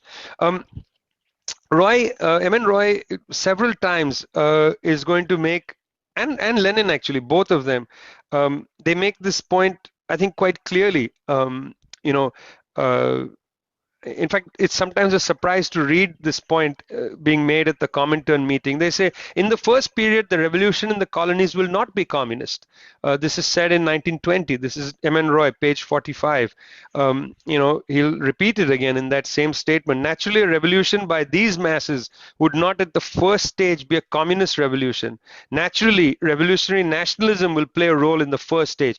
The reason they are accepting this isn't out of inevitability, but until there is an independent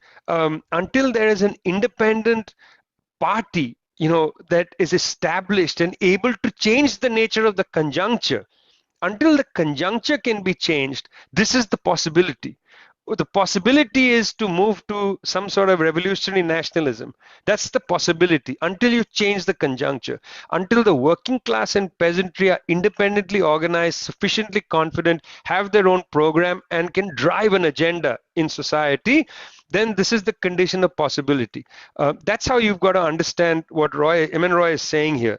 Don't misunderstand him. He's not speaking from a language of inevitability. It's inevitable that the first stage will be like this. He said, unless we change the possibility, you know, look, in the fourth Comintern, 1922, in the fourth Comintern, page 241, he says, by putting forward social demands, communists provide an outlet for revolutionary energy that cannot be expressed in bourgeois liberal demands and spur on its development.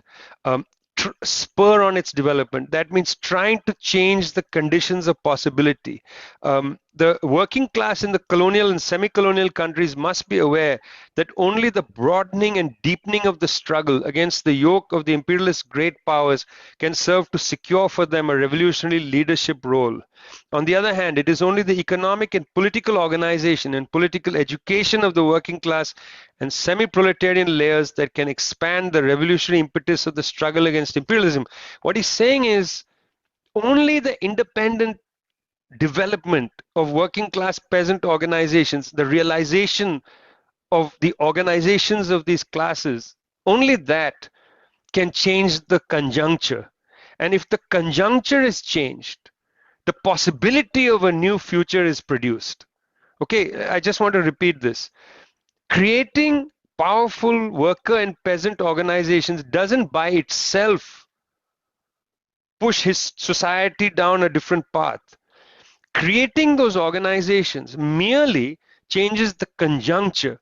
In other words, no longer do you say British control, Indian National Congress control, the fight between two bourgeoisies.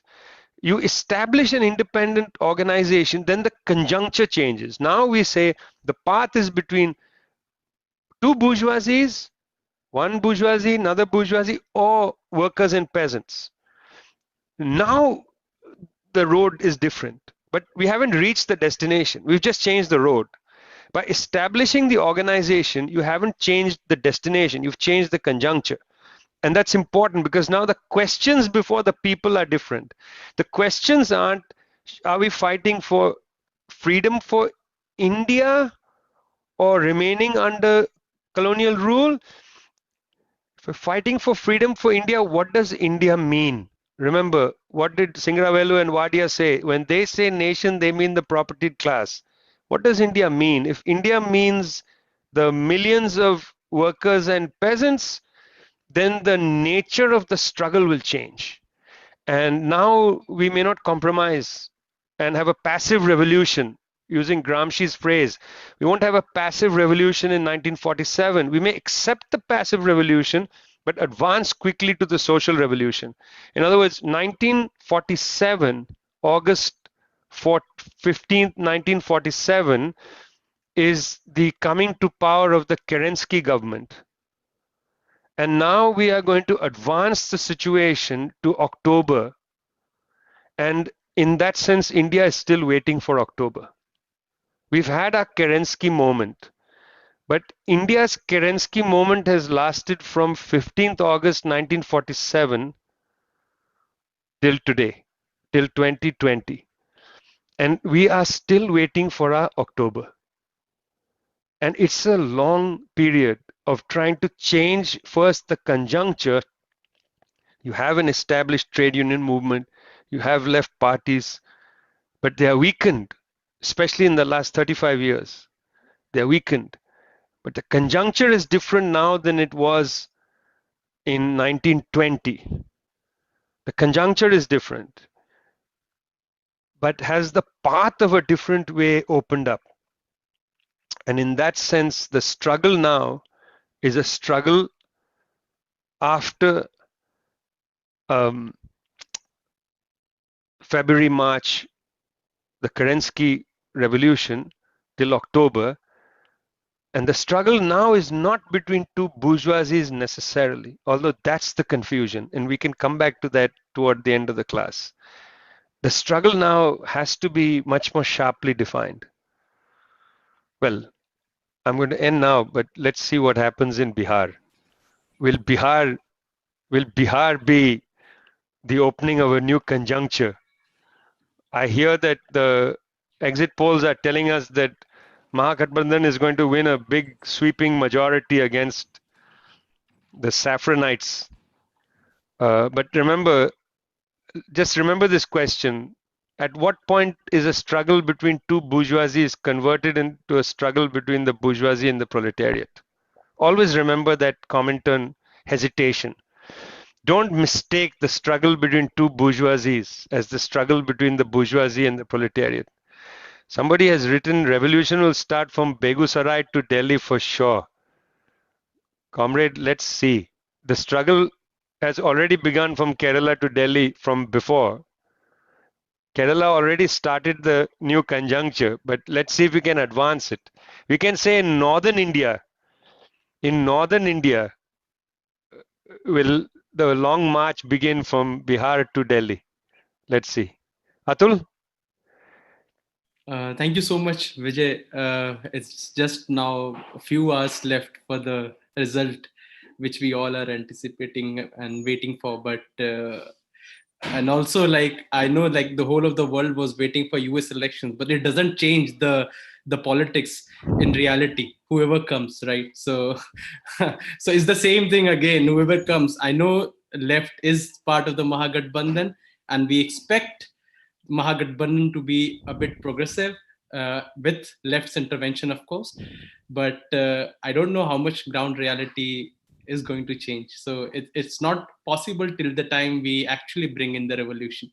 And anyways, so, thank you so much, Vijay, for that. I don't know if you have some time to take up questions or something. Yeah. If you can take up like 3-4 questions maybe, and then we can wind up the session for today. So I think there is already Asha has asked you a question, and I would also request friends here, if they want any more questions, they can just type in, and we'll try to accommodate as much as we can. Thank you. Okay, yeah, Asha's question is excellent. I mean, the thing is, Asha is asking who has the most revolutionary potential, industrial workers or the peasantry? Related to that, does the strongest challenge to capitalism come from the periphery or the metropole? I mean, in a way, Asha, these are not, these should not be seen as abstract questions. These will always have to be looked at the level of practical reality. In other words, in different moments, in different time and space, you see different potentialities demonstrate themselves. Just down that, Ananta has written, I thought the long march was peasants marching from Maharashtra under the Kisan Sabha to Delhi about a year back and earlier. At a certain conjunctural moment, we saw the upsurge of the agricultural worker peasant movement in Rajasthan, in Madhya Pradesh, in Maharashtra, in the last 4 or 5 years, has in a sense changed the mood in these districts from suicide to struggle. This is a huge transformation. Now, is it a revolutionary transformation? It's premature to say that. The word revolutionary should not be thrown around by us too much when we are in such a situation of, I think, weakness as a left. We are always trying to develop ourselves in a revolutionary direction, but we should not take a Vatican attitude of anointing movements with greater and lesser revolutionary potential. You know what I mean? One always looks at the hard edge of a conjuncture to understand what's happening. And it is true that because the agrarian crisis has been so deep in India for so many decades, there were two paths, or maybe three paths, for the agrarian populations. One path was surrender, become migrant laborers in large numbers, struggle to survive, people crying themselves to sleep hungry. That was one mode. And we saw the massive lockdown in India and people sent back home. You see the depth of, in a sense, I'm calling it surrender. It's a very cruel word, but large numbers of people just struggling to survive. That's a big part of the mood of the agrarian crisis. Second is, you see suicide rate, which is the worst thing. What Sainath had first talked about in Vidarbha, in sections of Karnataka as well, and so on. High rates of suicide of farmers, cultivators, and that's the second. And then the third is these struggles, which are not just in these states, Madhya Pradesh, Rajasthan, Maharashtra, but across the country. Look at Punjab. I mean, you had decisions made by the central government, and the farmers come out and they just burn effigies of Modi, and they're angry. The class consciousness is very high. Now, where it goes and what is its organizational form, don't misunderstand the existence of a class consciousness with a clear class politics. You can have a strong class consciousness, but it can lead to hatred of the bourgeoisie, not a political clarity of how to advance your struggle. We used to joke, how do you pronounce bourgeoisie? How we all struggled with the word bourgeoisie and the difference between bourgeois and bourgeoisie, like which is a noun, which is a verb, right? The first time we encountered these words, and we used to always joke and say, how do you pronounce bourgeoisie? You pronounce it with hatred. That was the answer. You pronounce bourgeoisie with hatred. So that was our old joke. But the thing is that you see, the point is that that's not enough as a class politics. You need to. So that's one. At this point, because of the depth of the agrarian crisis, you're seeing a lot of peasant struggles, agriculture, proletarian struggles, and so on. You're not seeing the depth of working class struggles so publicly, but there have been a range of working class struggles, whether it's in Coimbatore, or it's in Manesar and so on, and working class struggles of great anger. I mean, so many cases of managers slapped around, right? Because workers are angry about the degraded conditions and so on. So I would just say that we got to keep looking and studying, and I think that's what a communist movement does. It participates, it studies. It participates, it studies. Makes a preliminary assessment, develops it, tests the assessment, tests strategies and tactics, and so on. It's not a permanent situation. Ambedkar, for instance, seemed to have chosen Buddha over Marx because he saw the Russian Revolution as violent. Nehru and others also seem to pledge, but always seem to emphasize potential violence. What is your view on this, the question of violence? Ambedkar's relationship with Marxism and the communism is fascinating. And again, listen, I'm selling tons of leftward books because this is a leftward platform, and remember, we don't charge any fees for this. All we ask you to do is keep buying our books. We did a book which is the autobiography of R.B. More, and it's an incredible book. More was a closest associate of Ambedkar, joined the communist movement, left Ambedkar to be a member of the Communist Party of India and then the Communist Party of India Marxist. In the book, More reflects on his relationship with Ambedkar and Ambedkar's own liberalism, which, it's not a question of, oh, look, the Marxists are the problem. More will also say that Ambedkar, he had some limitations. Ambedkar also understood the immense importance of the working class struggle. When Ambedkar produced parties, his parties had very interesting names. Scheduled Caste Federation, SCF, of course, but he also created the Indian Labour Party. Now, was it a nod to the British Labour Party? Perhaps, because he also had a Fabian side to him, a kind of Fabian socialist side to him, but also labor. In Punjab, when he was running in the 1950s, I remember talking to Lahori Singh Balle and Bhagwan Das about this, now 30 years ago. These were old-time associates of Ambedkar. I remember sitting with Balle in Jalandhar in, I don't know, the late 80s, early 90s, and he was telling me about Ambedkar's first campaign in independent India running from Punjab, and Ambedkar would just give these revolutionary working speeches to the working class, where he would talk about the need to smash caste, and he would say the problem with the communists, he would say, is that they don't understand you can't advance the Indian revolution unless you smash caste. So he had no problem with violence, friends. Let's be clear about this, okay? It's how what you're going to smash. I mean, Ambedkar was perfectly happy to go in public and burn the Manusmriti. What bloody Amitabh Bachchan recently got into trouble about the burning of the Manusmriti in 27, I think, was the burning, in the Mahat Satyagraha. They burned the Manusmriti, and he was like, Ambedkar was not a gentle fellow in politics. I mean, he was not disposed to. His issue was, why is Marxism not going deeper than the class question? That was his issue. Very correct question to raise. Unfortunately, currently there's insufficient recognition, I think, across all sides about the mutual necessity, the so-called blue-red alliance, importance of that. That was what Ambedkar was looking for, was the blue-red alliance in the early period. So I don't think it was about violence for him. Even Nehru, it wasn't violence. Nehru was a Fabian, a little bit like what Ambedkar was. And Nehru liked socialism, but from above. Not from below. Nehru liked the 5-year plan. He liked the state being in charge. He didn't want the independent activity of workers and peasants. He didn't like the CPI government in Kerala run by EMS Namboodiripad, because what the communists were doing in Kerala, in that first government in Kerala, was that they were building the independence and strength of the working class and the peasantry, and therefore Nehru's government overthrew that government against the Indian constitution, using the CIA, by the way, to assist them in the overthrow of EMS's government in Kerala in 59. Using the CIA, using the church as well to overthrow the government. It's a scandal against Nehru, as we say, a black mark on Nehru's name and so on. It wasn't just the violence, it was who controls society, who controls history.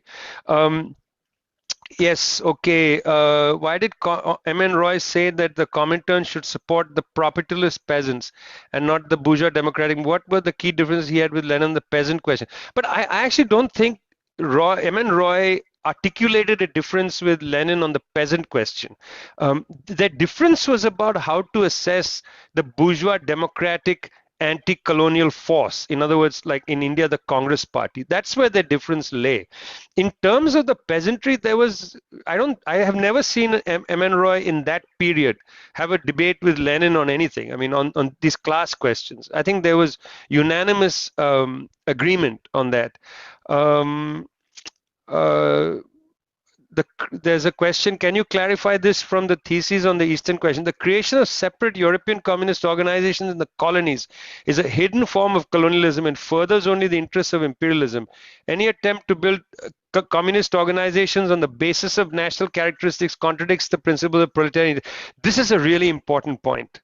So what happened was the French Communist Party, the great bloody betrayers of this, when they, in Algeria, for instance, they recruited members in Algeria into the French Communist Party, so that when the Algerian struggles take place, it's difficult for these communists because they have to follow their party, which is based in France, when they should have immediately broken with them and created an Algerian Communist Party.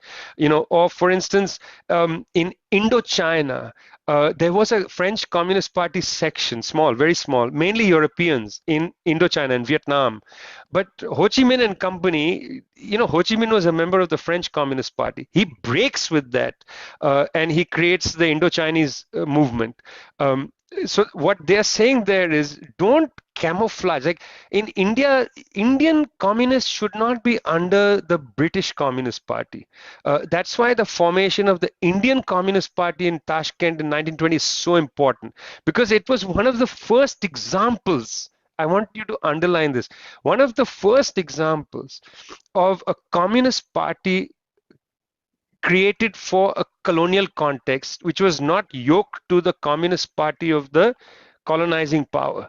And it's interesting because right through the history of the development of Indian communism, the relationship between the Indian party and the British party was very confounded. And here, the reason we look up to people like R.P. Dutt, Rajani Palm Dutt, is because R.P. Dutt, as a leader in the British Communist Party, plays a key role in making the argument for the Indian Communist Party inside the British party. He argued against the chauvinist position right through. And, you know, he was quite an incredible person. And in India, he was highly respected. You know, his book, India Today, used to be for us, we would mug that book up. Now, I don't think people read Dutt's India Today. It's a terrific account of from the Comintern perspective, it tells Indian history. Until Sumit Sarkar's book Modern India was produced, that was the canonical text one read for, you know, India in the modern period. But again, I don't think it's read much anymore. And maybe that's a good book, Purbasha, for us to reprint as a leftward edition of India Today, R.P. Dutt. So that's that. Comrade Hatul, और क्या? There is one last question from Devika. I mean, maybe we can take that. That's okay. Yeah, can you, the consolidation of a single strand of socialism was a pretty violent process. What lessons can be drawn from the dogmatism of Bolshevism, especially once in power? Well, I'm not going to duck this question because, you know, I've written about this. But on the other hand, it'll take a long time for me to get into. Put very quickly,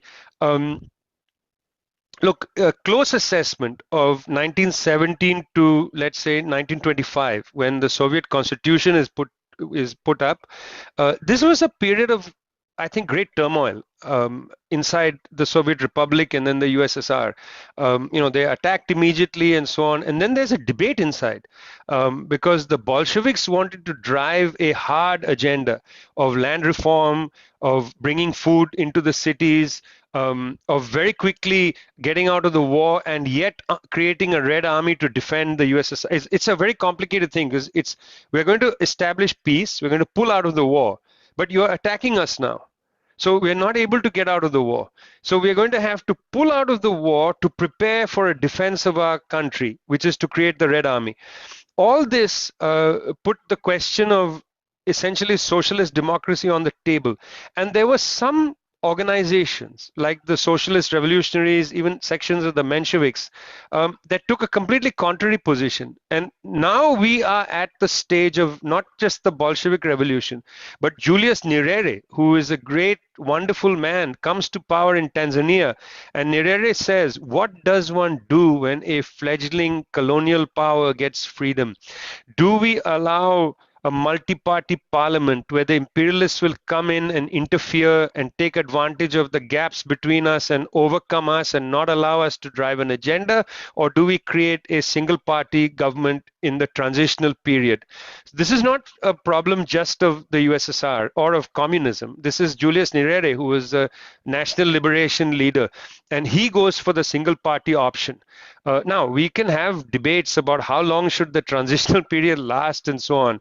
But I sympathize with the Bolsheviks. They had, I think, the correct argument at that time, and there was just no room to have a principal disagreement, you know, inside the Duma or something. They just abolished it. I mean, they said there's no room for it.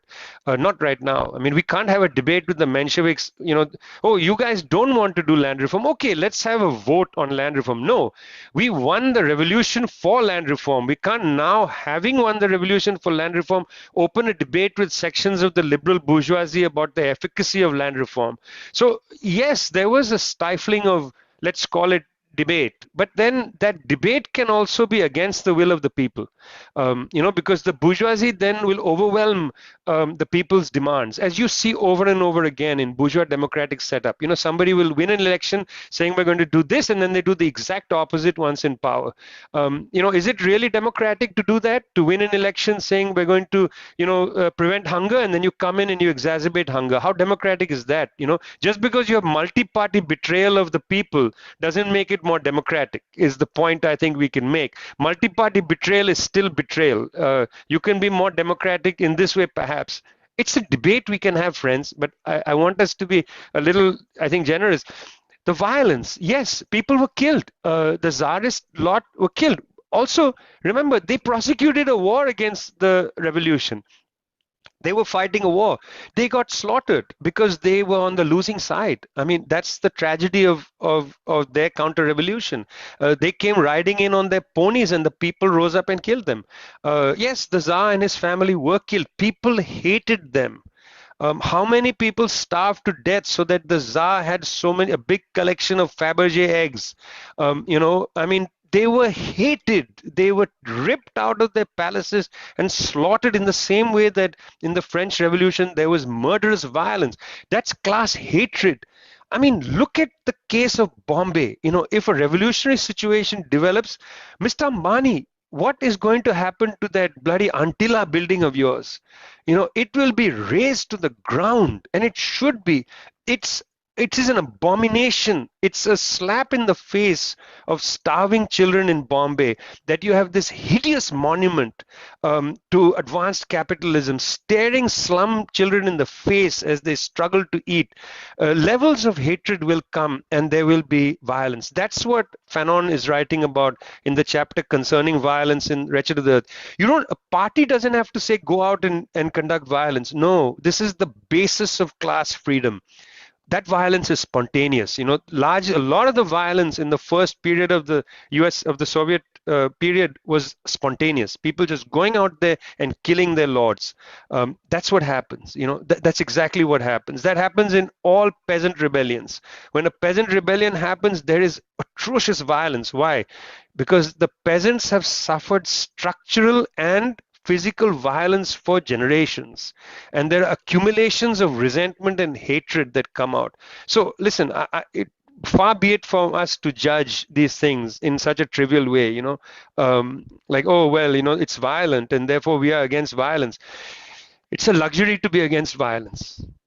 To be non-violent is an extraordinarily luxurious place to be, because people suffer structural and real violence daily. And that structural and real violence has an enormous toll, generation upon generation. It has a toll of great class significance. And I think to say, why isn't the working class or the peasantry non-violent? Like, non-violent is a smarter strategy, guys. You know how people talk. Non-violence is smarter. It shouldn't be violent. It's not effective. It's not a choice for people. Generations of this has produced anger, and anger will be manifest. You can't walk around saying, don't be violent, guys. Look, I'm the least interested in everyday violence and cruelty, but I'm not saying that violence and cruelty are something that a movement can control. This is the nature of history, and a cruel history doesn't produce immediately a beautiful future. A cruel history can produce a protracted period of cruelty before we can construct something beautiful.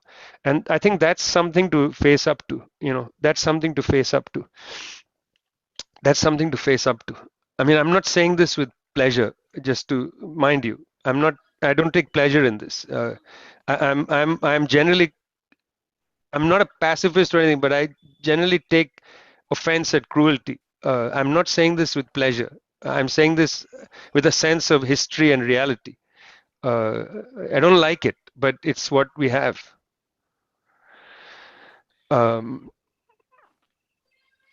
Okay, Atulji. Yeah, thank you shall so much, we Vijay. wait for Bihar today? And that's up to all the participants. I mean, if they want to, and I don't know if you have time, but that was a fantastic session today. I mean, I'm really thankful to you. Also, I think you just gave us the punchline for this video when we edit it and put it on the YouTube. So thank you so much. I would also request all the friends here who all are here to please check out our dossiers, newsletters, studies which we are doing in different languages. I know this course is happening in English, but we are doing it in multiple languages. We request you to please share it within your own networks in different languages, be it Hindi, Spanish, Portuguese, many different Indian languages. So one is that. We'd also request you to follow us on YouTube, Facebook, Twitter, because we keep on organizing a lot of programs, and sometimes it's really tough for us to send out messages. We do try. I know Vijay is always after our live that you should inform people, but sometimes we do miss out. So we request everyone to like, and now I'm having all of your email IDs and I'll be forwarding things to you, but still, if you can just follow it. We'll also be ending with a beautiful song, Asmi's song, which is Jyoti Sangeet.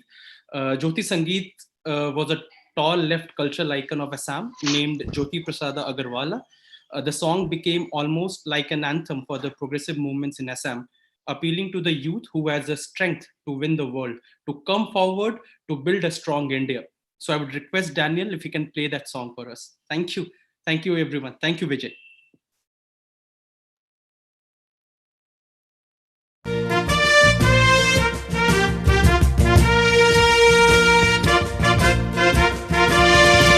বিশ্ববিজয় নওজোয়ান বিশ্ববিজয় নওজোয়ান বিশ্ববিজয় নওজোয়ান বিশ্ববিজয় নওজোয়ান শক্তিশালী ভাৰতৰ ওলাই আহা সন্তান তুমি বিপ্লৱৰ ওলাই আহা সন্তান তুমি বিপ্লৱৰ বিশ্ববিজয় নওজোৱান বিশ্ববিজয় নওজোৱান বিশ্ববিজয় নওজোৱান বিশ্ববিজয় নওজোৱান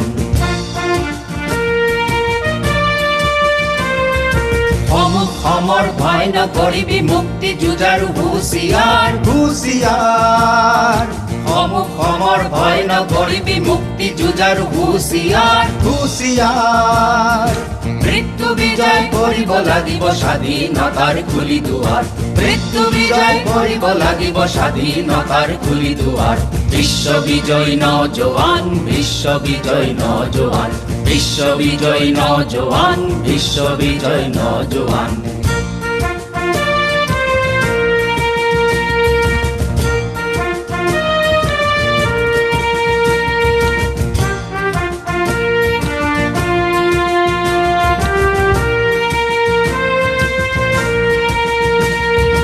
অগ্নি বৃষ্টি আহিব লাগিছে গৰজে বজ্ৰপাত শিলা বৃষ্টি ভূমিকম্প হব উল্কাপাত শিলা বৃষ্টি ভূমিকম্প হব উল্কাপাত বিশ্ববিজয় নওজোৱান বিশ্ববিজয় নওজোৱান বিশ্ববিজয় নওজোৱান বিশ্ববিজয় নওজোৱান শক্তিশালী ভাৰতৰ ওলাই আহা সন্তান তুমি বিপ্লৱৰ ওলাই আহা সন্তান তুমি বিপ্লৱৰ বিশ্ববিজয় নওজোৱান বিশ্ববিজয় নওজোৱান বিশ্ববিজয় নওজোৱান বিশ্ববিজয় নওজোৱান বিশ্ববিজয় নওজোৱান বিশ্ববিজয় নওজোৱান বিশ্ববিজয় নওজোৱান বিশ্ববিজয় নওজোৱান Thank you, Daniel. Thank you, Nitish. And thank you, Vijay. Thank you, everyone. The next class is on 23rd of November. I'll be sending out the mails and messages.